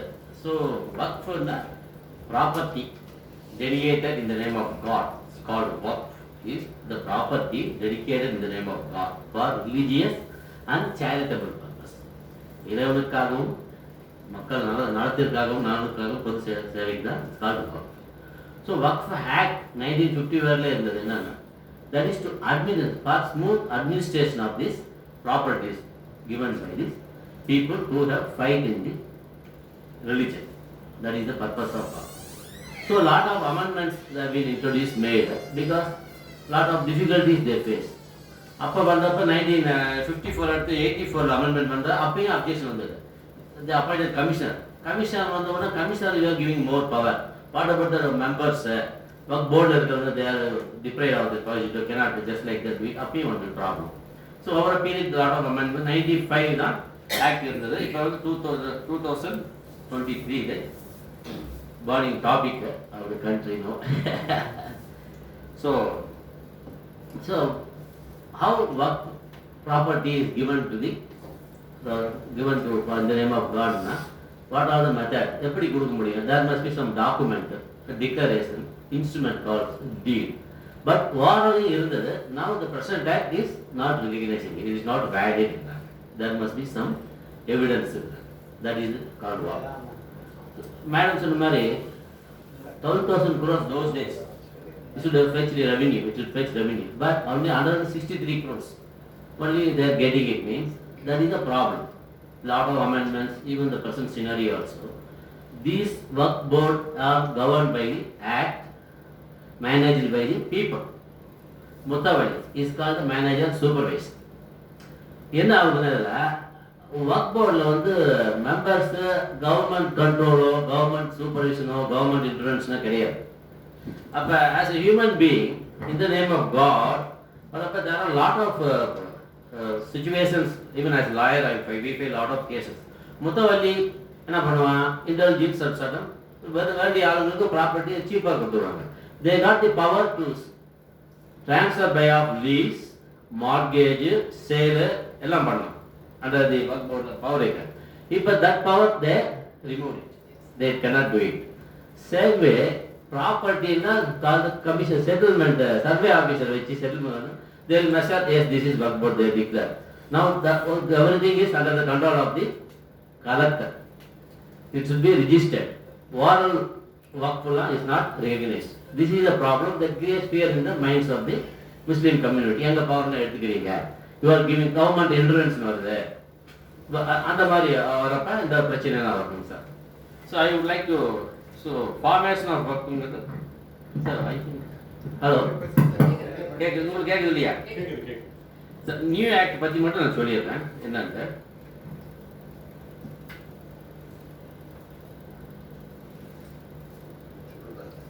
The Waqf property, person who gives the property is called Waqfi. That should be a Waqfi Nama. That's the instrument called Waqfi Naman.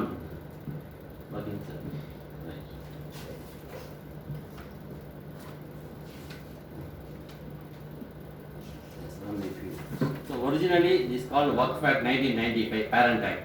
New Act is called Unified Waqf Management, Empowerment, Efficiency and Development Act 1995. They changed the name of the act. So under the old act there is in the registration is not compulsory. Under the new act, registration is mandatory. You have to register with the district collector, not with the work board. Anga poga mudiyadhu. You have to go to the district collector for registration of this work.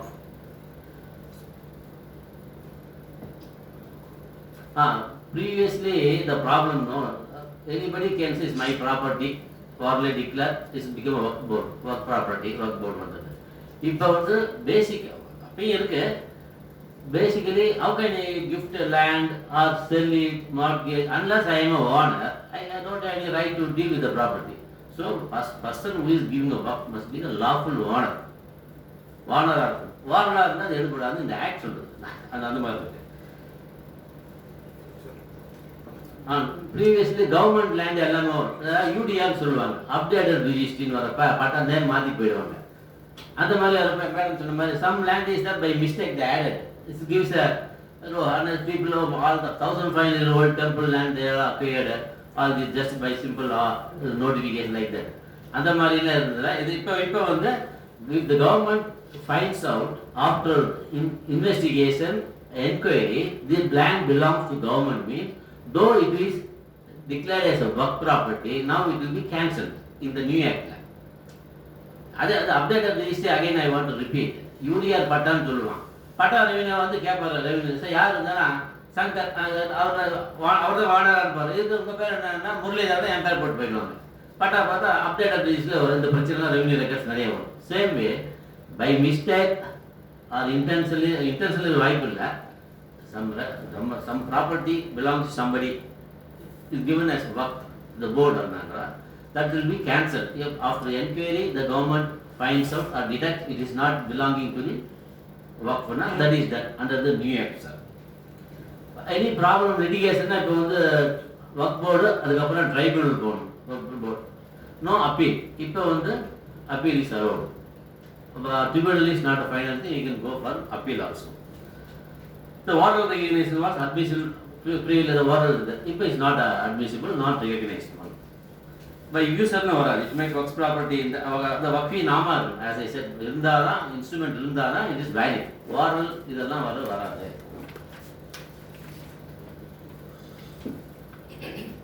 Mainly there are irregularities in the management of the work properties. That is very common. We cannot say people belonging to Hindu community are good. People belonging to Christian community are good, or Muslim community, or Sikh or Parsi. Human beings are having full of weakness. இருக்கு.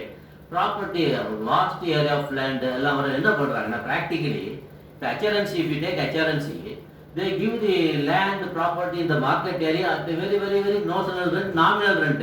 It will fetch 1 லட்சம் 2 லட்சம் கடைக்கு வாடகை வரனா 500 ரூபாய் கொடுத்துருப்பா, அதையும் கொடுக்க case நடக்கும் rent control கோர்ட்டில். அது பண்ணுவாங்க. Same way what they do. இங்கே இருக்கிறப்ப ஒரு முத்தவள்ளி ஊசம் புரிக்ஸ் manager, there known circle people, they give the land at cheaper rent, or they mortgage பண்ணிடுறாங்க, சேல் இப்படிலாம் பண்ணுறாங்க. This happens lot. That is the purpose. That aspect one is valid point according to me.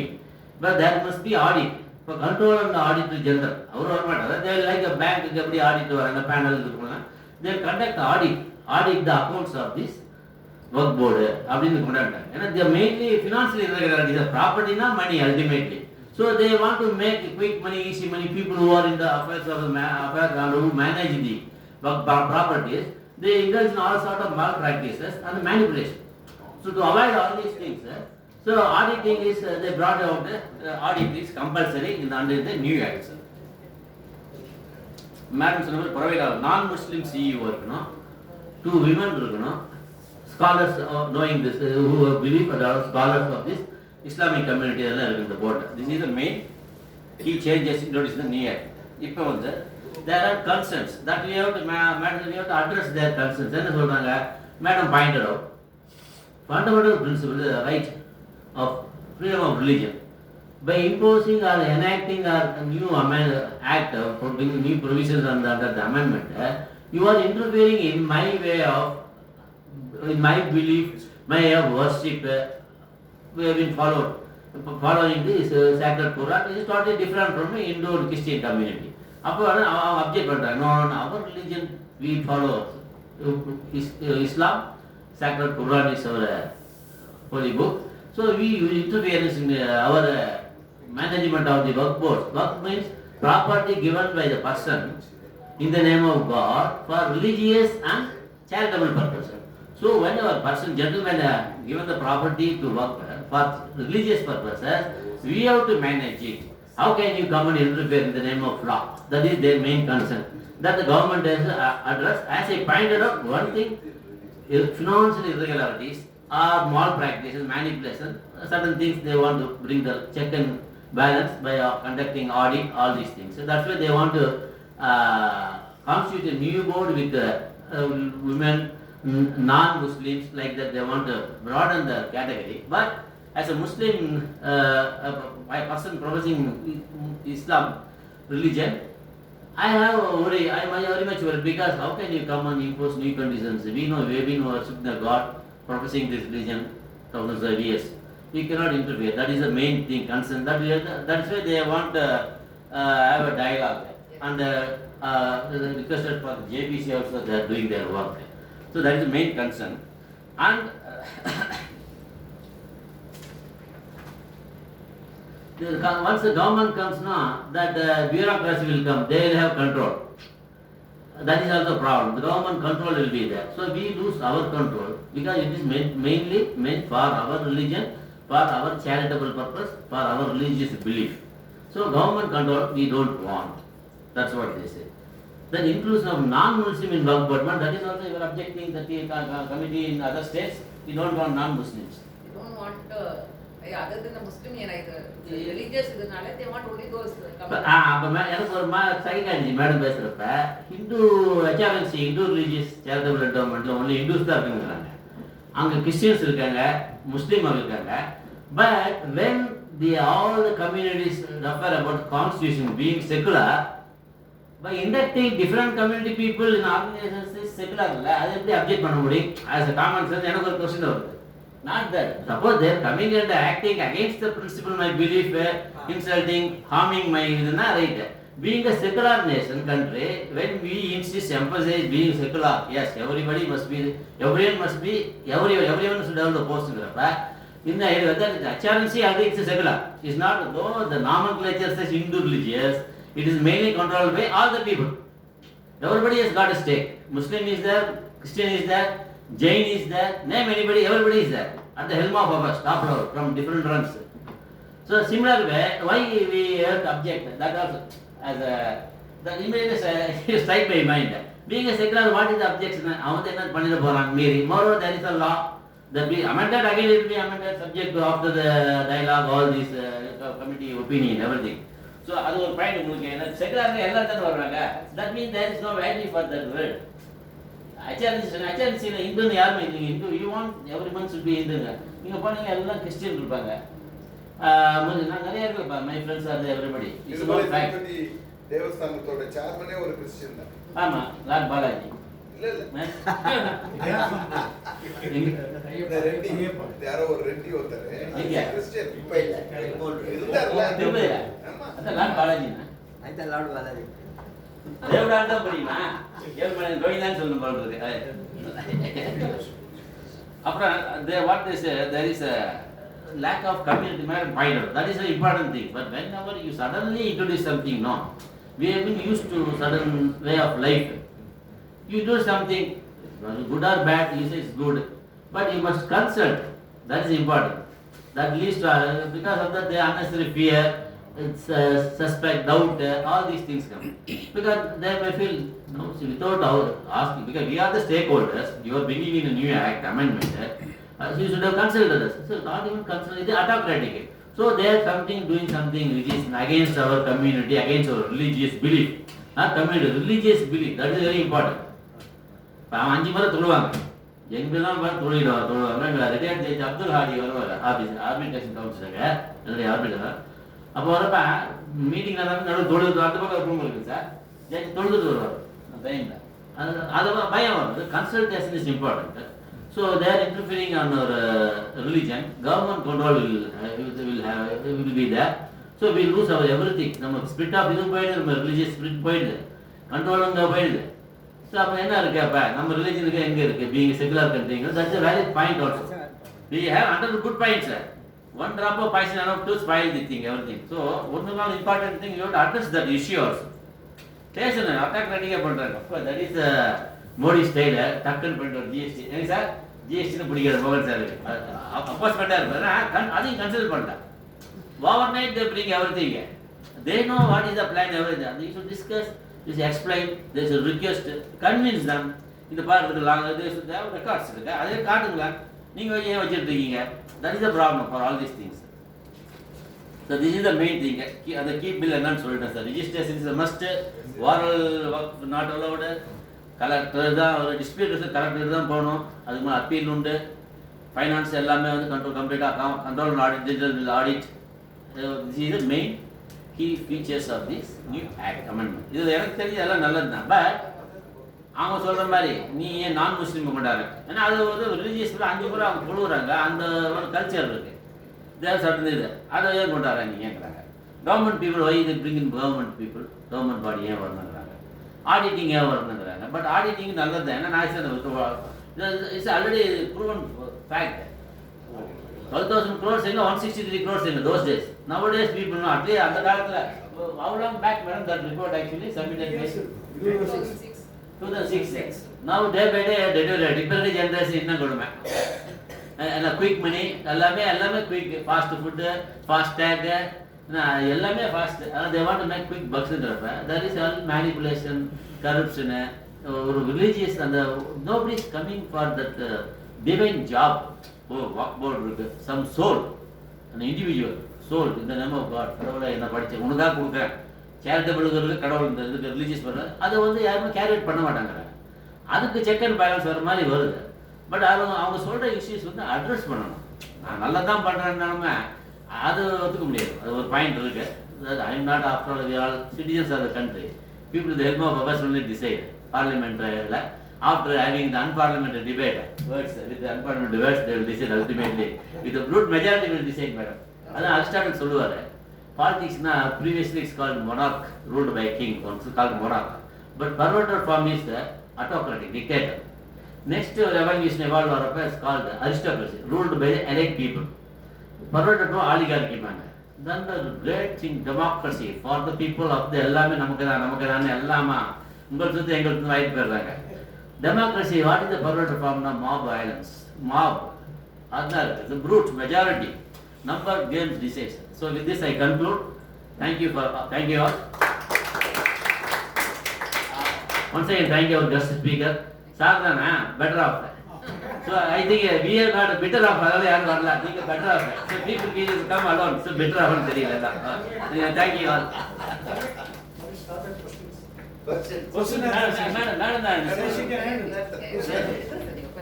Madam வந்து நாளைக்கு வந்து subject. Madam வந்து talking about historical background, their way of life and the emotions, sentiments, their rights and fear. So இல்ல madam is the right person to answer. I request audience to talk. Yes. Audience can ask questions. Yeah, it's about the question and answer session. Anyone have a question, please? How JPC is going to scrutinize this case? What is the methodology to be followed by that? நன்றிங்க. Actually JPC is not the deciding authority, sir. JPC வந்து opinion வாங்கி கொடுத்துருவாங்க. அவங்க வந்து இன்வெஸ்டிகேட்டும் பண்ண மாட்டாங்க. They will compile the opinion. 31 பேர் வந்து JPC-ல போட்டிருக்காங்க. 4 முறை வந்து பார்லிமெண்டரினா இருந்த ஐயா சொல்லும்போது பிரைம் பாயிண்ட் ஸ்ரீனிவாசன் தான் பற்றி சொன்னீங்க. அவர் போன வாட்டி அந்த சன்சத் ரத்னா அவார்டும் அவங்களுக்கு கொடுத்துருக்காங்க. சீனியர் பார்லிமெண்டரியன் ஜெகதாம்பிகா பால் தான் வந்து அதை ஹெட் பண்றாங்க. இப்போ நம்ம டீம் போய் அவங்களையும் பார்க்க போறோம். தமிழ்நாட்டிலேருந்து 2 எம்பிக்கள் போட்டிருக்காங்க. ராஜ்யசபா எம்பி அவர் எம்எம் அப்துல்லான்றவரைய நாமினேட் பண்ணியிருக்காங்க. அதே போல நம்ம ராஜா இருக்காரு. யா ஸோ அங்கே 31 எம்பியில் வந்து இவங்க தான் ஹெட் பண்றாங்க அந்த பேனல்ல. அவங்க வந்து இப்போ எல்லாம் ஒப்பீனியன் வாங்கிக்கிட்டு இருக்காங்க.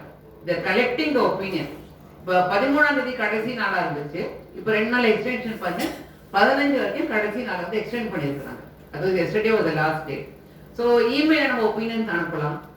குரியர் எதுவும் வேண்டாம் அப்படின்னு சொல்றாங்க. என்ஜிஓஸ், இன்ஸ்டிடியூஷன்ஸ், சப்ஜெக்ட் எக்ஸ்பர்ட், இப்போ இதில் வந்து ஒரு சர்ச்சை எழுப்புனாங்க.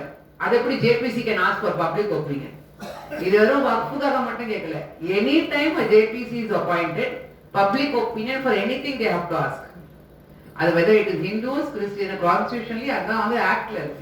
அதனால it's kept open in the public. அப்ப இது வந்து 15ஆம் தேதி வரைக்கும் ஒப்பீனியன் வாங்கின பிறகு இப்போ அவங்களுக்கு வந்து இது கொடுக்கல. They have not given a deadline to them.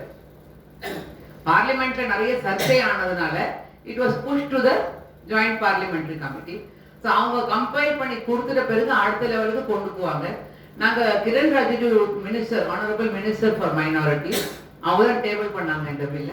அப்ப அவங்க கிட்ட அப்பாயின்மெண்ட் கேட்டிருக்கோம். இது ப்ராசஸ் எனக்கு தெரிஞ்சு எப்படியும் ஒரு வின்டர் செஷன்ல கூட இருக்காதுன்னு நினைக்கிறேன். அதுக்கு பிறகுதான் வரும். ஏன்னா இட்ஸ் வெரி ஹியூமங்கஸ் ப்ரொசீஜர். இது it's not easy. So it will take some time, sir. Thank you, ma'am. Any more questions? Does it require a simple majority in the parliament, or you require anything more than that, because this is a religious Yes, sir. sensitive issue? Eventually, Yeah. as this is absolutely issue. Eventually, to pass this in parliament, you require only a simple majority. Or Any bill to be passed, any act, simple majority போதும், both in Rajya Sabha and in Lok Sabha. Yes. எங்களுடைய opinion என்னன்னா, அங்க majority minority பார்க்காம பீப்புளுடைய sentiment நீங்க வந்து only consult பண்ணிட்டாலே போதும். அந்த 32 மாநிலங்களை நீங்க கன்சல்ட் பண்ணாலே கொஞ்சம் இங்க ட்வீக் பண்ணுங்கன்னு நான் கேட்கிறோம். நம்ம எங்களுடைய இது அதான், tweak it here and yes sir. Within the constitution இருக்கணும் பார்க்கறீங்களா இல்ல ஷரியத் பிரகாரம் இருக்கணும் பார்க்கறீங்களா? சார் எங்க அப்பா வந்து எங்களை எப்படி சொல்லி வளர்த்தாங்க, sorry sir.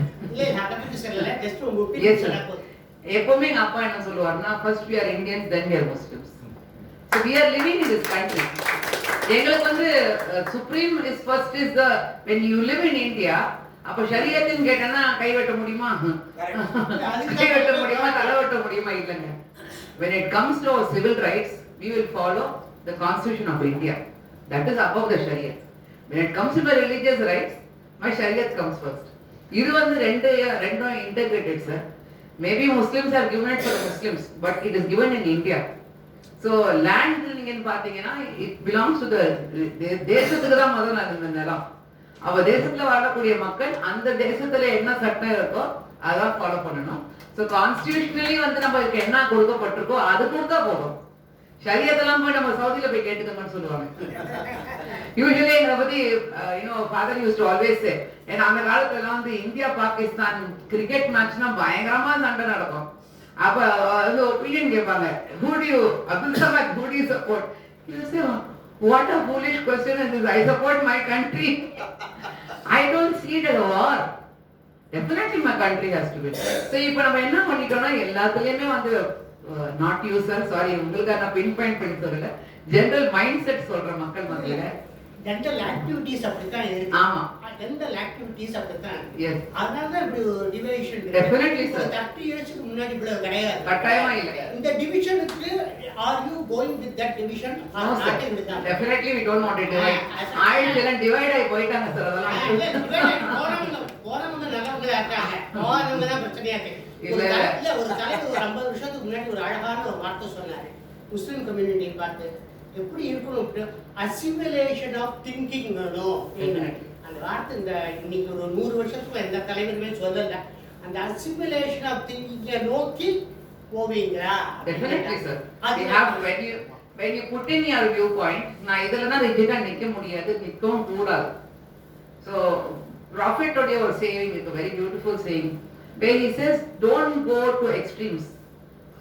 Don't go to extremes. எப்பவுமே don't make the religion hard for people. அதெல்லாம் இப்ப சொல்லி காட்டுறது கிடையாது. இப்ப 2 வழி இருக்கு, ஈஸியான வழியை சொல்லி கொடுங்கன்ற. அதே போல வந்து நடுநிலை, எங்க அப்பா அடிக்கடி சொல்லக்கூடிய வார்த்தை, நடுநிலைமை நாடக்கூடியவர்களாக இருந்தேன்னு. இந்த எக்ஸ்ட்ரீமும் வேண்டாம், அந்த எக்ஸ்ட்ரீமும் வேண்டாம், நடுநிலைமையில போக, சமாதானமா நடுநிலைமையா போக. இப்ப இதுல வந்து யாரு பெரியவன் காட்டுறக்கூடிய போட்டியே கிடையாது. 2 பேரும் சேர்ந்து இருக்கிறது தான் இங்க இருக்கக்கூடிய விஷயம். அப்பதான் இந்தியா முன்னேறும். அந்த சில வார்த்தைகள் வந்து நானே சொன்னேன், பார்ட்டிஷன் ஆகி போடவங்க போயிட்டாங்கன்ட்டு. ஆனா நம்ம எவ்வளவு பெருமைப்பட வேண்டும் நம்ம தேசத்தை பத்தினா, 75 ஆண்டுகளில் இன்னைக்கு சூப்பர் பவரோட நம்ம வந்து கம்பீட் பண்ணிக்கிட்டு இருக்கோம். ஒரு $1 trillion எக்கனாமியை நோக்கி தமிழ்நாடு போயிட்டு இருக்கு. அதே வந்து நேபரிங் கண்ட்ரிஸ் தான் நீங்க கொஞ்சம் யோசிச்சு பாருங்க என்ன நிலைமையில இருக்கிறாங்கன்ட்டு. பங்களாதேஷை பாக்குறோம், இலங்கையை பாக்குறோம், பாகிஸ்தானை பாக்குறோம். We are seeing all other nations around our great country, and this nation is being an example to superpowers. So அதை நோக்கி தான் நம்ம போவோம் இன்ஷாஅல்லாஹ். Yes sir. Yes sir. We'll take those questions. Yes sir. Charcha committee report சொன்ன recommendation sir, இந்த amendment எங்கேயாவது touch பண்ணுதா? அதை ஃபுல்ஃபில் பண்ணுற மாதிரி இருக்கா? ஏன்னா அது 2006 கொடுத்ததுன்னு சொன்னீங்க. அப்போ ஸ்டேக் ஹோல்டர்ஸ்லாம் கன்சல்ட் பண்ணி தான் கொண்டு வந்தாங்கன்னு சொன்னீங்க. அந்த ரெக்கமெண்டேஷன்ஸ் ஏதாவது இதில் இருக்குதா? அதுவும் நன்றிங்க. முக்கியமான ஒரு கருத்து சார் கேட்டிருக்காரு. இப்போ இந்த அமெண்ட்மெண்ட் கொண்டு வரும்போது ஏதாவது ஒரு முன்கோள் காட்டினாங்களான்னு பார்த்தீங்கன்னா இல்லை. அட்லீஸ்ட் இந்த அமெண்ட்மெண்ட் கொண்டு வரதுக்கு காரணம் வந்து செச்சார் ரிப்போர்ட் வந்துச்சு 2013 இது பண்ணாங்க, அதெல்லாம் இன்னும் வந்து நிறைவேறல, அதனால நாங்கள் இந்த அமெண்ட்மெண்ட் கொண்டு வரணும். எங்கேயுமே வந்து அந்த ஸ்டேட்டஸ் ரிப்போர்ட்னு ஒன்று கொடுப்பாங்க சார். ஒரு ஆக்டோ ஒரு பில் இன்ட்ரடியூஸ் பண்றதுக்கு முன்னாடி ஒரு ரிப்போர்ட் ஆட் பண்ணுவாங்க, இந்த காரணத்துக்காக தான் நாங்கள் இதை கொண்டு வரோம். அப்ப இந்த அமெண்ட்மெண்ட் ஆக்ட்ல வந்து எங்கேயுமே வந்து காரணம் காரண கேட்பு அல்லது அந்த ரிப்போர்ட் வந்து ஆட் பண்ணலங்க. So they have not at all verified whether it was implemented, how much was achieved, what was the mistake of that implementation. அது எதுவுமே பண்ணாம again I'm telling you ரொம்ப ஹேஸ்டா பண்ணிருக்காங்க. நல்ல எண்ணத்தோட தான் கொண்டு வந்திருப்பாங்க, there's no doubt about it. ஆனா ரொம்ப அவசரப்பட்டு கொண்டு வந்த காரணத்தினால தான் இன்னைக்கு வந்து இந்த முட்டுக்கட்டைகள் இதையும் தாண்டி நிச்சயமா நம்ம கொண்டு வருவோம். Yes sir. Actually, I have also been part of joint parliamentary committee discussions on health care, of course. So அதனால what I felt is like this. JPC வரும்போது கண்டிப்பா வந்து they will எந்த சப்ஜெக்டா இருந்தாலும் சரி, it is not related to religion, health care இருக்கட்டும் எதுவா இருந்தாலும் சரி, it is open to all Indian citizens to give his opinion. Yes sir. That is point number 1. Yes. So point number 2, இப்போ நீங்க சொல்றீங்க இல்லையா 32 ஸ்டேட் உடைய வக்கஃபோட இதுவும் வந்து கன்சல்ட் பண்ணனும் சொல்றது வந்து கண்டிப்பா I think through this JPC that issue is going to be addressed. That is my personal feeling. And general JPC உடைய இது வந்து எப்படி அப்படினாக்க it's my understanding, correct me if I am wrong, it is a recommendation which the committee gives to the government of India. Yes. So the concerned government can accept the recommendation as it is. Yes. Or in part they can make some changes. Yes. Or they can totally reject it also. Yes sir. So You're right. இதுதான் மூணு பாசிபிலிட்டியே இருக்கு. Yes. But my personal feeling is that உங்களுடைய அந்த 32 state போர்ட்ஸும் JPC ல வந்து represent பண்ணி I think they will call. கூப்பிடணும். அத நாங்க நான் போயிருக்கேன். Yes. அப்போ வந்து இவர் தான் Samajwadi party Ram Gopal Yadav was the parliamentary standing committee head for healthcare. சரி. So I have been to parliament and I have presented our case to that team. Around 15-20 members were there. கண்டிப்பா வந்து they will call. So அதுல வந்து எந்த ஒரு டவுட்டுமே கிடையாது. எப்போ கூடுவாங்க, அதுக்கப்புறம் எவ்வளவு நாள் ஆகும், இந்த process வந்து 6 monthsல முடியும்ன்ற நம்பிக்கை எனக்கு இல்ல. எதுவுமே it takes some time. Minimum 1 year. We should expect this to drag on for 1 more year also. ஏன்னா something important will come in between. அது வந்து இதை விட்டுட்டு focus will go to the other issue. இப்படிதான் நிறைய issue drag ஆகி ரொம்ப வருஷம் போயிட்டே இருக்கு. ஸோ அதனால I personally feel that உங்களுடைய இதெல்லாம் எல்லாமே வந்து அதில் இன்க்ளூட் ஆகி கண்டிப்பாக they will call you for discussion. They will definitely take your inputs. But finally what is going to happen, God only knows. Yes sir. We leave it to him. See, man proposes, God disposes sir. Finally அவங்க கிட்ட விட்டுறணும் sir. Man வந்து desires but God decides. அவன் decide பண்றன்னு விட்டனால பிரச்சனையே இல்லங்க. End of the day whatever happens வந்து கடவுளுடைய தீர்ப்பு. கட்டாயமா நம்ம எல்லாரும் அப்படி ஏத்துட்டோம்னா பிரச்சனையே இல்ல. I think we go. கேக்குறேன் சார், நீங்க வந்து ரொம்பவே ஆப்டிமிஸ்டிக்கா சொன்னீங்க, சந்தோஷமா இருக்கு. பட் இத வந்து ஃபர்ஸ்ட் பண்ணிட்டு அப்புறமா அந்த லோக்சபால டேபிள் பண்ணிருக்கலாமோ? Yes, correct. Is one point. Exactly. அப்படி எப்படி ராஜேந்திர சச்சார் 10 வருஷம் நடந்துச்சு. ஆமா. அந்த மாதிரி ஒரு கமிட்டி ஃபார்ம் பண்ணிருக்கலாம். வந்திருக்கலாமோ? கரெக்ட். ஐடியலி சார் சொன்ன மாதிரி அப்படிதான் பண்ணிருந்தோம். பட் பண்ணலனா கூட அட்லீஸ்ட் உங்களுடைய இதுல JPC மூலமா கண்டிப்பா வந்துரும் அது. நன்றிங்க. அதனால நீங்க அந்த கவலையோட நீங்க இருக்க வேண்டாம். இல்ல டெஃபினெட்லி இல்ல again I'll tell you again very thank you sir. Again a beautiful words in the Quran. With every difficulty ஒவ்வொரு சோதனையோடு உங்களுக்கு சாதனை உண்டு அப்படின்ற ஒரு வசனம் இருக்கு. ரொம்ப அழகான வந்து அது அப்பா சொல்லுவார் அடிக்கடி. சோதனையை பார்த்து தோண்டி விடாதீர்கள், சோதனைக்கு பின்னால் சாதனை காத்துக்கிட்டு இருக்கு அப்படின்னு. ஸோ நான் வந்து போகக்கூடிய இடங்கள் எல்லாம் ஏன்னா இப்ப எப்படி இருக்குன்னா ஒரு பதட்டத்தை உண்டாக்குறாங்க மக்கள் மத்தியில வந்து மக்கள் மத்தியில வந்து ஒரு பதட்டம். இப்போ ஐ டோன்ட் நோ முதல்ல உங்களை நான் பாராட்டுறேன், ஒரு பெரிய மனதோட என்ன நீங்க அழைச்சிருக்கு. ஆனா எத்தனை பேர் வந்து இப்படி பேசுறதுக்கு தயாரா இருக்கோம்னா, அங்க போன சண்டை தான் நடக்கும், அங்க போய் பேசணும்னா நானும் அவங்கள மோதிக்க தான் செய்யும் அப்படின்ற ஒரு பதட்டத்தை வேணும்னு உருவாக்குறாங்க. நான் போற இடத்துலலாம் வந்து மக்கள் கிட்ட சொல்லக்கூடிய என்னுடைய பொறுப்புல என்ன சொல்றதுன்னா, எல்லாத்துக்குமே வந்து டிவைன் அரேஞ்ச்மெண்ட். அண்ட் இது சோதனை நீங்க நினைக்கிறீங்கன்னா இதுக்கு முன்னாடி சாதனை நிச்சயமா போய் காத்துக்கிட்டு இருக்கு. நம்பிக்கையை மட்டும் விட்டு கொடுத்துறாதீங்க. நம்பிக்கையில தான் மனுஷன் வாழ்றான். யானையின் பலம் தும்பிக்கையில், மனிதனின் பலம் நம்பிக்கை. அப்ப நம்ம நம்பிக்கையில தான் வந்து வளர்க்க வைக்கணும். மனுஷன் இன்னைக்கு இருப்போம், நாளைக்கு போயிடும் இல்லையா? சோ அந்த நம்பிக்கையோட தான் நம்ம வந்து முன்னேறணும்ன்றதை நான் அடிக்கடி சொல்றது உண்டு. அதே போல வந்து put your nation first ன்னு சொல்றது உண்டு. No matter whatever you are, whether you are rich or poor, whether you are a Muslim, Christian or Hindu, we live in a country and God has chosen us to live in this country and we are blessed to live in this country. We are blessed to live in this country. ரொம்ப வந்து இது இறைவனுடைய மிகப்பெரிய ஒரு அருட்கொடைன்னு நம்ம சொல்லணும். அதுவும் குறிப்பாக நம்ம தமிழ்நாடு என்பது one of the classical languages of the world. இந்த மொழி பேசுறதுக்கே நம்ம கொடுத்து வச்சிருக்கணும். இந்த மொழியினுடைய மகத்துவம், இந்த மக்களுடைய மகத்துவம், இந்த மண்ணுடைய மகத்துவம், இதெல்லாம் தான் நம்பிக்கை. அதெல்லாம் மீறி தான் நம்மளோட தனிப்பட்ட நம்பிக்கை வருது. சோ போகக்கூடிய இடத்துலலாம் நீங்க சொல்றீங்களா அந்த பதட்டம் இருக்கு, பயம் இருக்கு. உடனே எல்லா மசூதிகளையும் இடிச்சிருவாங்களோ, உடனே எல்லா மதரசாக்கெல்லாம் மூடிடுவாங்களோ, உடனே எல்லா அடக்கத்தெல்லாம் போயிடுமோ, இப்ப கலெக்டர் கையில கொடுக்குறாங்கன்னா இப்ப எல்லாமே போயிடுச்சா அப்படின்லாம் கிடையாது. அப்படியே யார் அப்படி எடுக்க முடியும் சொல்லுங்க. சோ மக்கள் மத்தியில வந்து அமைதிப்படுத்துவது, மக்கள் மத்தியில பதற்றத்தை போக்குவது, அதெல்லாம் நம்ம எல்லாருடைய பொறுப்பா இருக்கு நான் சொல்லிக்க விரும்புறேன்.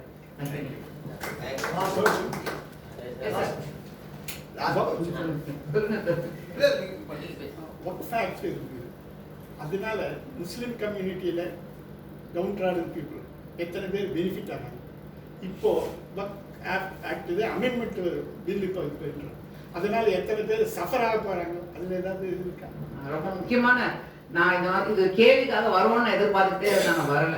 பல இடங்கள்ல வந்து நம்ம இந்த டிஃபெண்ட் வக்ஃப் ஆக்ட் இருக்கு, நம்மளுடைய ஏற்கனவே வக்ஃப் போர்டுலாம் இருக்கு அப்படின்னு நாங்க பேசும்பொழுது பல இடங்கள்ல கேட்கறாங்க நம்ம கிட்ட, எங்க இவ்வளவு பெரிய பெண்ணம்பரிய நிலத்துக்கு சொந்தக்காரங்க, உங்களால வந்து இந்த தேசத்துக்கு என்ன கொடுத்துருக்கீங்க, சரி தேசத்தை விடுங்க, உங்க மக்களுக்கு என்ன கொடுத்துருக்கீங்க, எங்ககிட்ட டேட்டாவே இல்லை, ஒண்ணுமே இல்லை. ஆனா ஒண்ணு தமிழ்நாட்டினுடைய வக்ஃப் போர்டு மெம்பரா நான் சொல்ல முடியும். ஆல் இந்தியாவில் வந்து தமிழ்நாடு வக்ஃப் போர்டு மட்டும்தான் மதுரையில வக்ஃப் வாரியத்தின் சார்பாக ஒரு பெண்கள் கல்லூரி நடத்திட்டு இருக்கு. We are the only college in the entire India where Tamil Nadu Waqf has got Madurai Waqf college. அது எந்த ஸ்டேட்டஸ்ல இருக்குன்னு கேட்காதீங்க. All communities are open for everybody, sir. It's an arts and science college open for everybody. இது வந்து good side of it. Other side of it, whether it's a college of excellence, whether there is thesis research going on over there, whether R&D going on over there, அதெல்லாம் கேட்க விடாதீங்க. College நடக்குது. So அந்த contributor தான் நீங்க வாங்க. நான் இன்னொன்னு எப்படி பதட்டத்தை போக்கி அமைதியா இருக்கணும்னு சொல்றது உண்டோ, அதே நேரத்துல I ask a very blunt question to my community. You are going around with a begging bowl. அப்பா எப்பவுமே சொல்லுவாரு, வாங்கக்கூடிய கையை விட கொடுக்கக்கூடிய கை மேன்மையானது. நபிகள் நாயகம் சொல்லியிருக்காரு. எனக்கு இது கொடுங்க, எனக்கு எத்தனை நாள் நீங்க கேட்டுக்கிட்டே இருக்க போறீங்க, எப்ப நீங்க வளர போறீங்க? When are you going to father will always say, don't ask something on reservation, ask on merit, he will say. My husband always tells to our children, எதுவுமே போய் நான் வந்து இந்த கம்யூனிட்டி ரிசர்வேஷன்ல கொடுன்னு கேட்கறது அவமான அசிங்கம். மனுஷனோட வந்து போட்டி போடணும், அவன் அறிவு ரீதியா போட்டி போடணும், திறமை ரீதியா போட்டி போடணும். அதை விட்டுட்டு நான் இந்த நம்பிக்கையில இருக்கிறேன் எனக்கு கொடுங்கன்னு சொல்லக்கூடாது. But at the same time one humble opinion என்னன்னா, ஒரு 5 குழந்தைங்க இருக்கிறாங்க, அது ஒரு குழந்தை ஹேண்டிகேப்டு. அம்மா அப்பா அந்த ஹேண்டிகேப் குழந்தைய பை நேச்சர் பார்க்கணும். அப்போ நேச்சர் வந்து இன்னைக்கு இந்த சமுதாயம் வந்து ஒரு ஹேண்டிகேப் ஊனமுற்ற சமுதாயமா வாழ்ந்துகிட்டு இருக்கு. So we don't want appeasement, we don't want charity, we just want a little bit of help. Appa, yes sir. One point, I'm from a college, I'm from a Muslim college, did engineering in Kerala. They are 5th best college in Kerala. 57 it was started by Thangal Kunju Muzuliya, he is a Muslim, and it is one of the finest college. The chairman of ISR today is from that college. There is no discrimination for Muslims, there is no discrimination even in the hostel, and even when you go to his house, Musliyar இப்போ இல்லை போகும்போது when they give food for these, Musliar will come out and say that when you give the biryani for vegetarians, it is not just taking the chicken out of this and the leg and then give the biryani. Muslims are biryanis are separately made for Hindus and separately made for this one. That's how And we never had any discrimination in the hostel. 5 years ago there is integrity course. Any discrimination with the community or with the people, and some of my best friends even now, I am now running 80, even now, or the same, and we have a WhatsApp group now. It had 4 days back, I've just come from US, now we have a lot of connection. So we have, there is nothing, in fact this country is doing extremely well, and I'm very proud of that. 1 second, it took me 90 minutes to get out of the immigration in Boston. 9 minutes to the counter and 81 minutes to reach the counter. It took me only 90 seconds to come out from Chennai, and it took 9 seconds to be so all our things are fine. You just zip, you have finished your immigration, and he says, if everything is fine, it's okay. This is because we don't have discrimination. Definitely. Only we. And we will continue to do that. Any number of bills, any number of this cannot divide this country. Definitely. My humble and honest belief. That's true. Very very happy. Jet lag இல்லாம அந்த மீட்டிங்ல உட்கார்ந்துட்டீங்க, அதுக்கு உங்களை பாராட்டணும். Anyway, God is great, so let's hope for the best, and I hope I answered your question. இது பத்தி இது என்ன கான்ட்ரிபியூட் பண்ணிருக்கீங்க அப்படின்னு கேட்டீங்க. Contribution is very minimal. எங்களுடைய ஆதங்கள்லாம் பெரிய ஆதங்கம் அதுதான். அந்த அவங்க கான்ட்ரிபியூட்டர்ஸ் ஆகணும்னா அவங்களுக்கு ஸ்பெஷல் ட்ரைனிங் தேவைப்படுது, அவங்களுக்கு ஸ்பெஷல் சப்போர்ட் தேவைப்படுது. அண்ட் சில இடத்துல வந்து ஆடுற மட்டும் ஆடி கிடக்கணும், பாடுற மட்டும் பாடி கிடக்கணும்.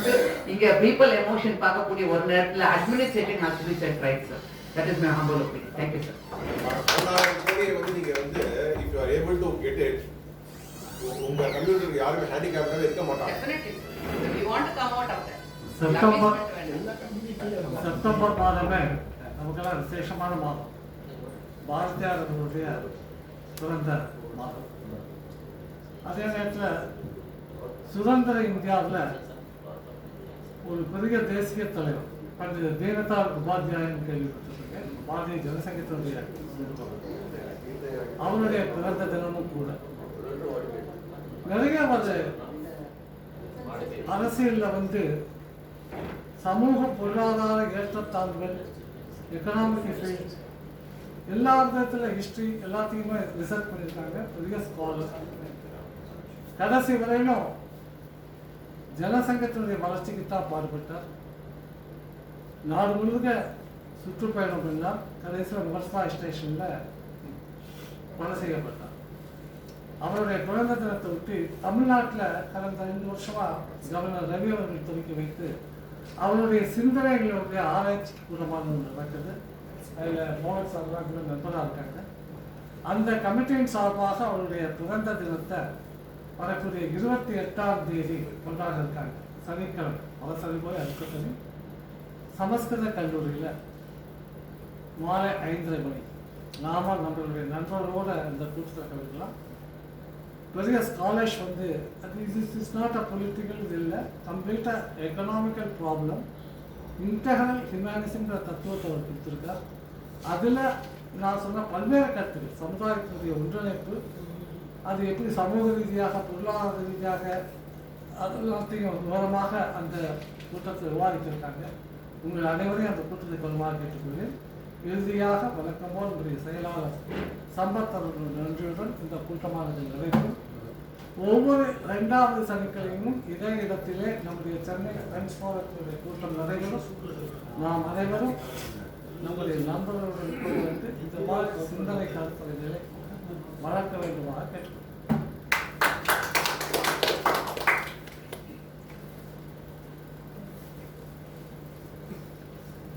எல்லோருக்கும் இரவு வணக்கம். மதத்தால் பிரிவுபடாமல் ஒரே இந்திய மக்களாக வாழ்வோம் என்று கூறி நன்றி உரையை ஆரம்பிக்கிறேன். இன்று நடந்த நிகழ்வு சற்று மாறுபட்டு சிறப்பு விருந்தினர் இணைப்பாக திரு முரளிதர் இருவரும் சிறப்பான கருத்துக்களை எடுத்து தந்துள்ளார்கள். நமக்கு தெரிந்த படித்த கருத்துக்களை, நமக்கு அறிந்து கொள்ள பயனுள்ள கருத்துக்களை கூறி மகிழ வைத்துள்ளார்கள். இந்த மேலாண்மை, அதிகாரமளித்தல், செயல்திறன், மேம்பாட்டு சட்டம், என்று மொத்தம் 40 திருத்தங்கள் அடங்கியதாகும். பொறுப்பு கூறல், வெளிப்படைத்தன்மை மற்றும் உள்ளடக்கத்தை உறுதி செய்வதாகும். வேற்றுமையில் ஒற்றுமை என்று சொல்லி தொடங்கினார் சிறப்பு பேச்சாளர். தேசப்பற்று அஸ்திவாரம் பற்றி கூறினார்.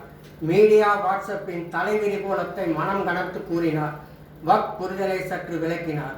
1956 வக்ஃப் சட்டம் உருவாகி பலவித மாற்றங்கள் இதன் பின் ஏற்பட்டுள்ளது என்றார். 1995 வருடத்தில் முன்னேற்ற வழிகள் ஆராயப்பட்டது என்றார்.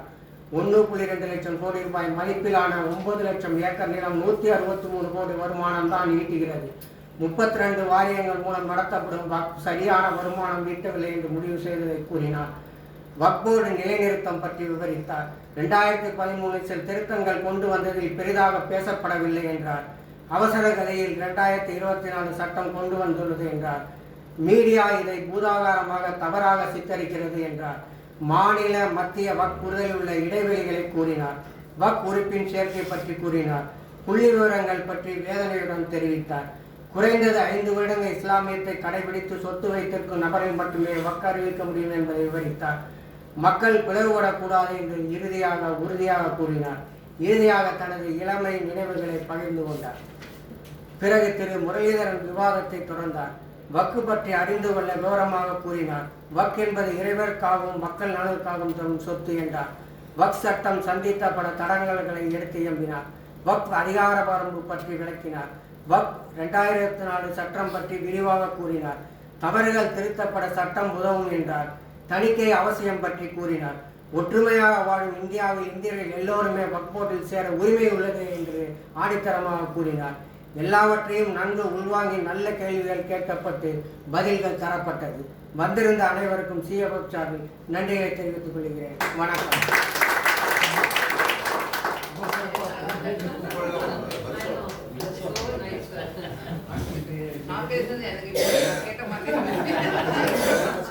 சம்பத் சாருடைய vote of thanks.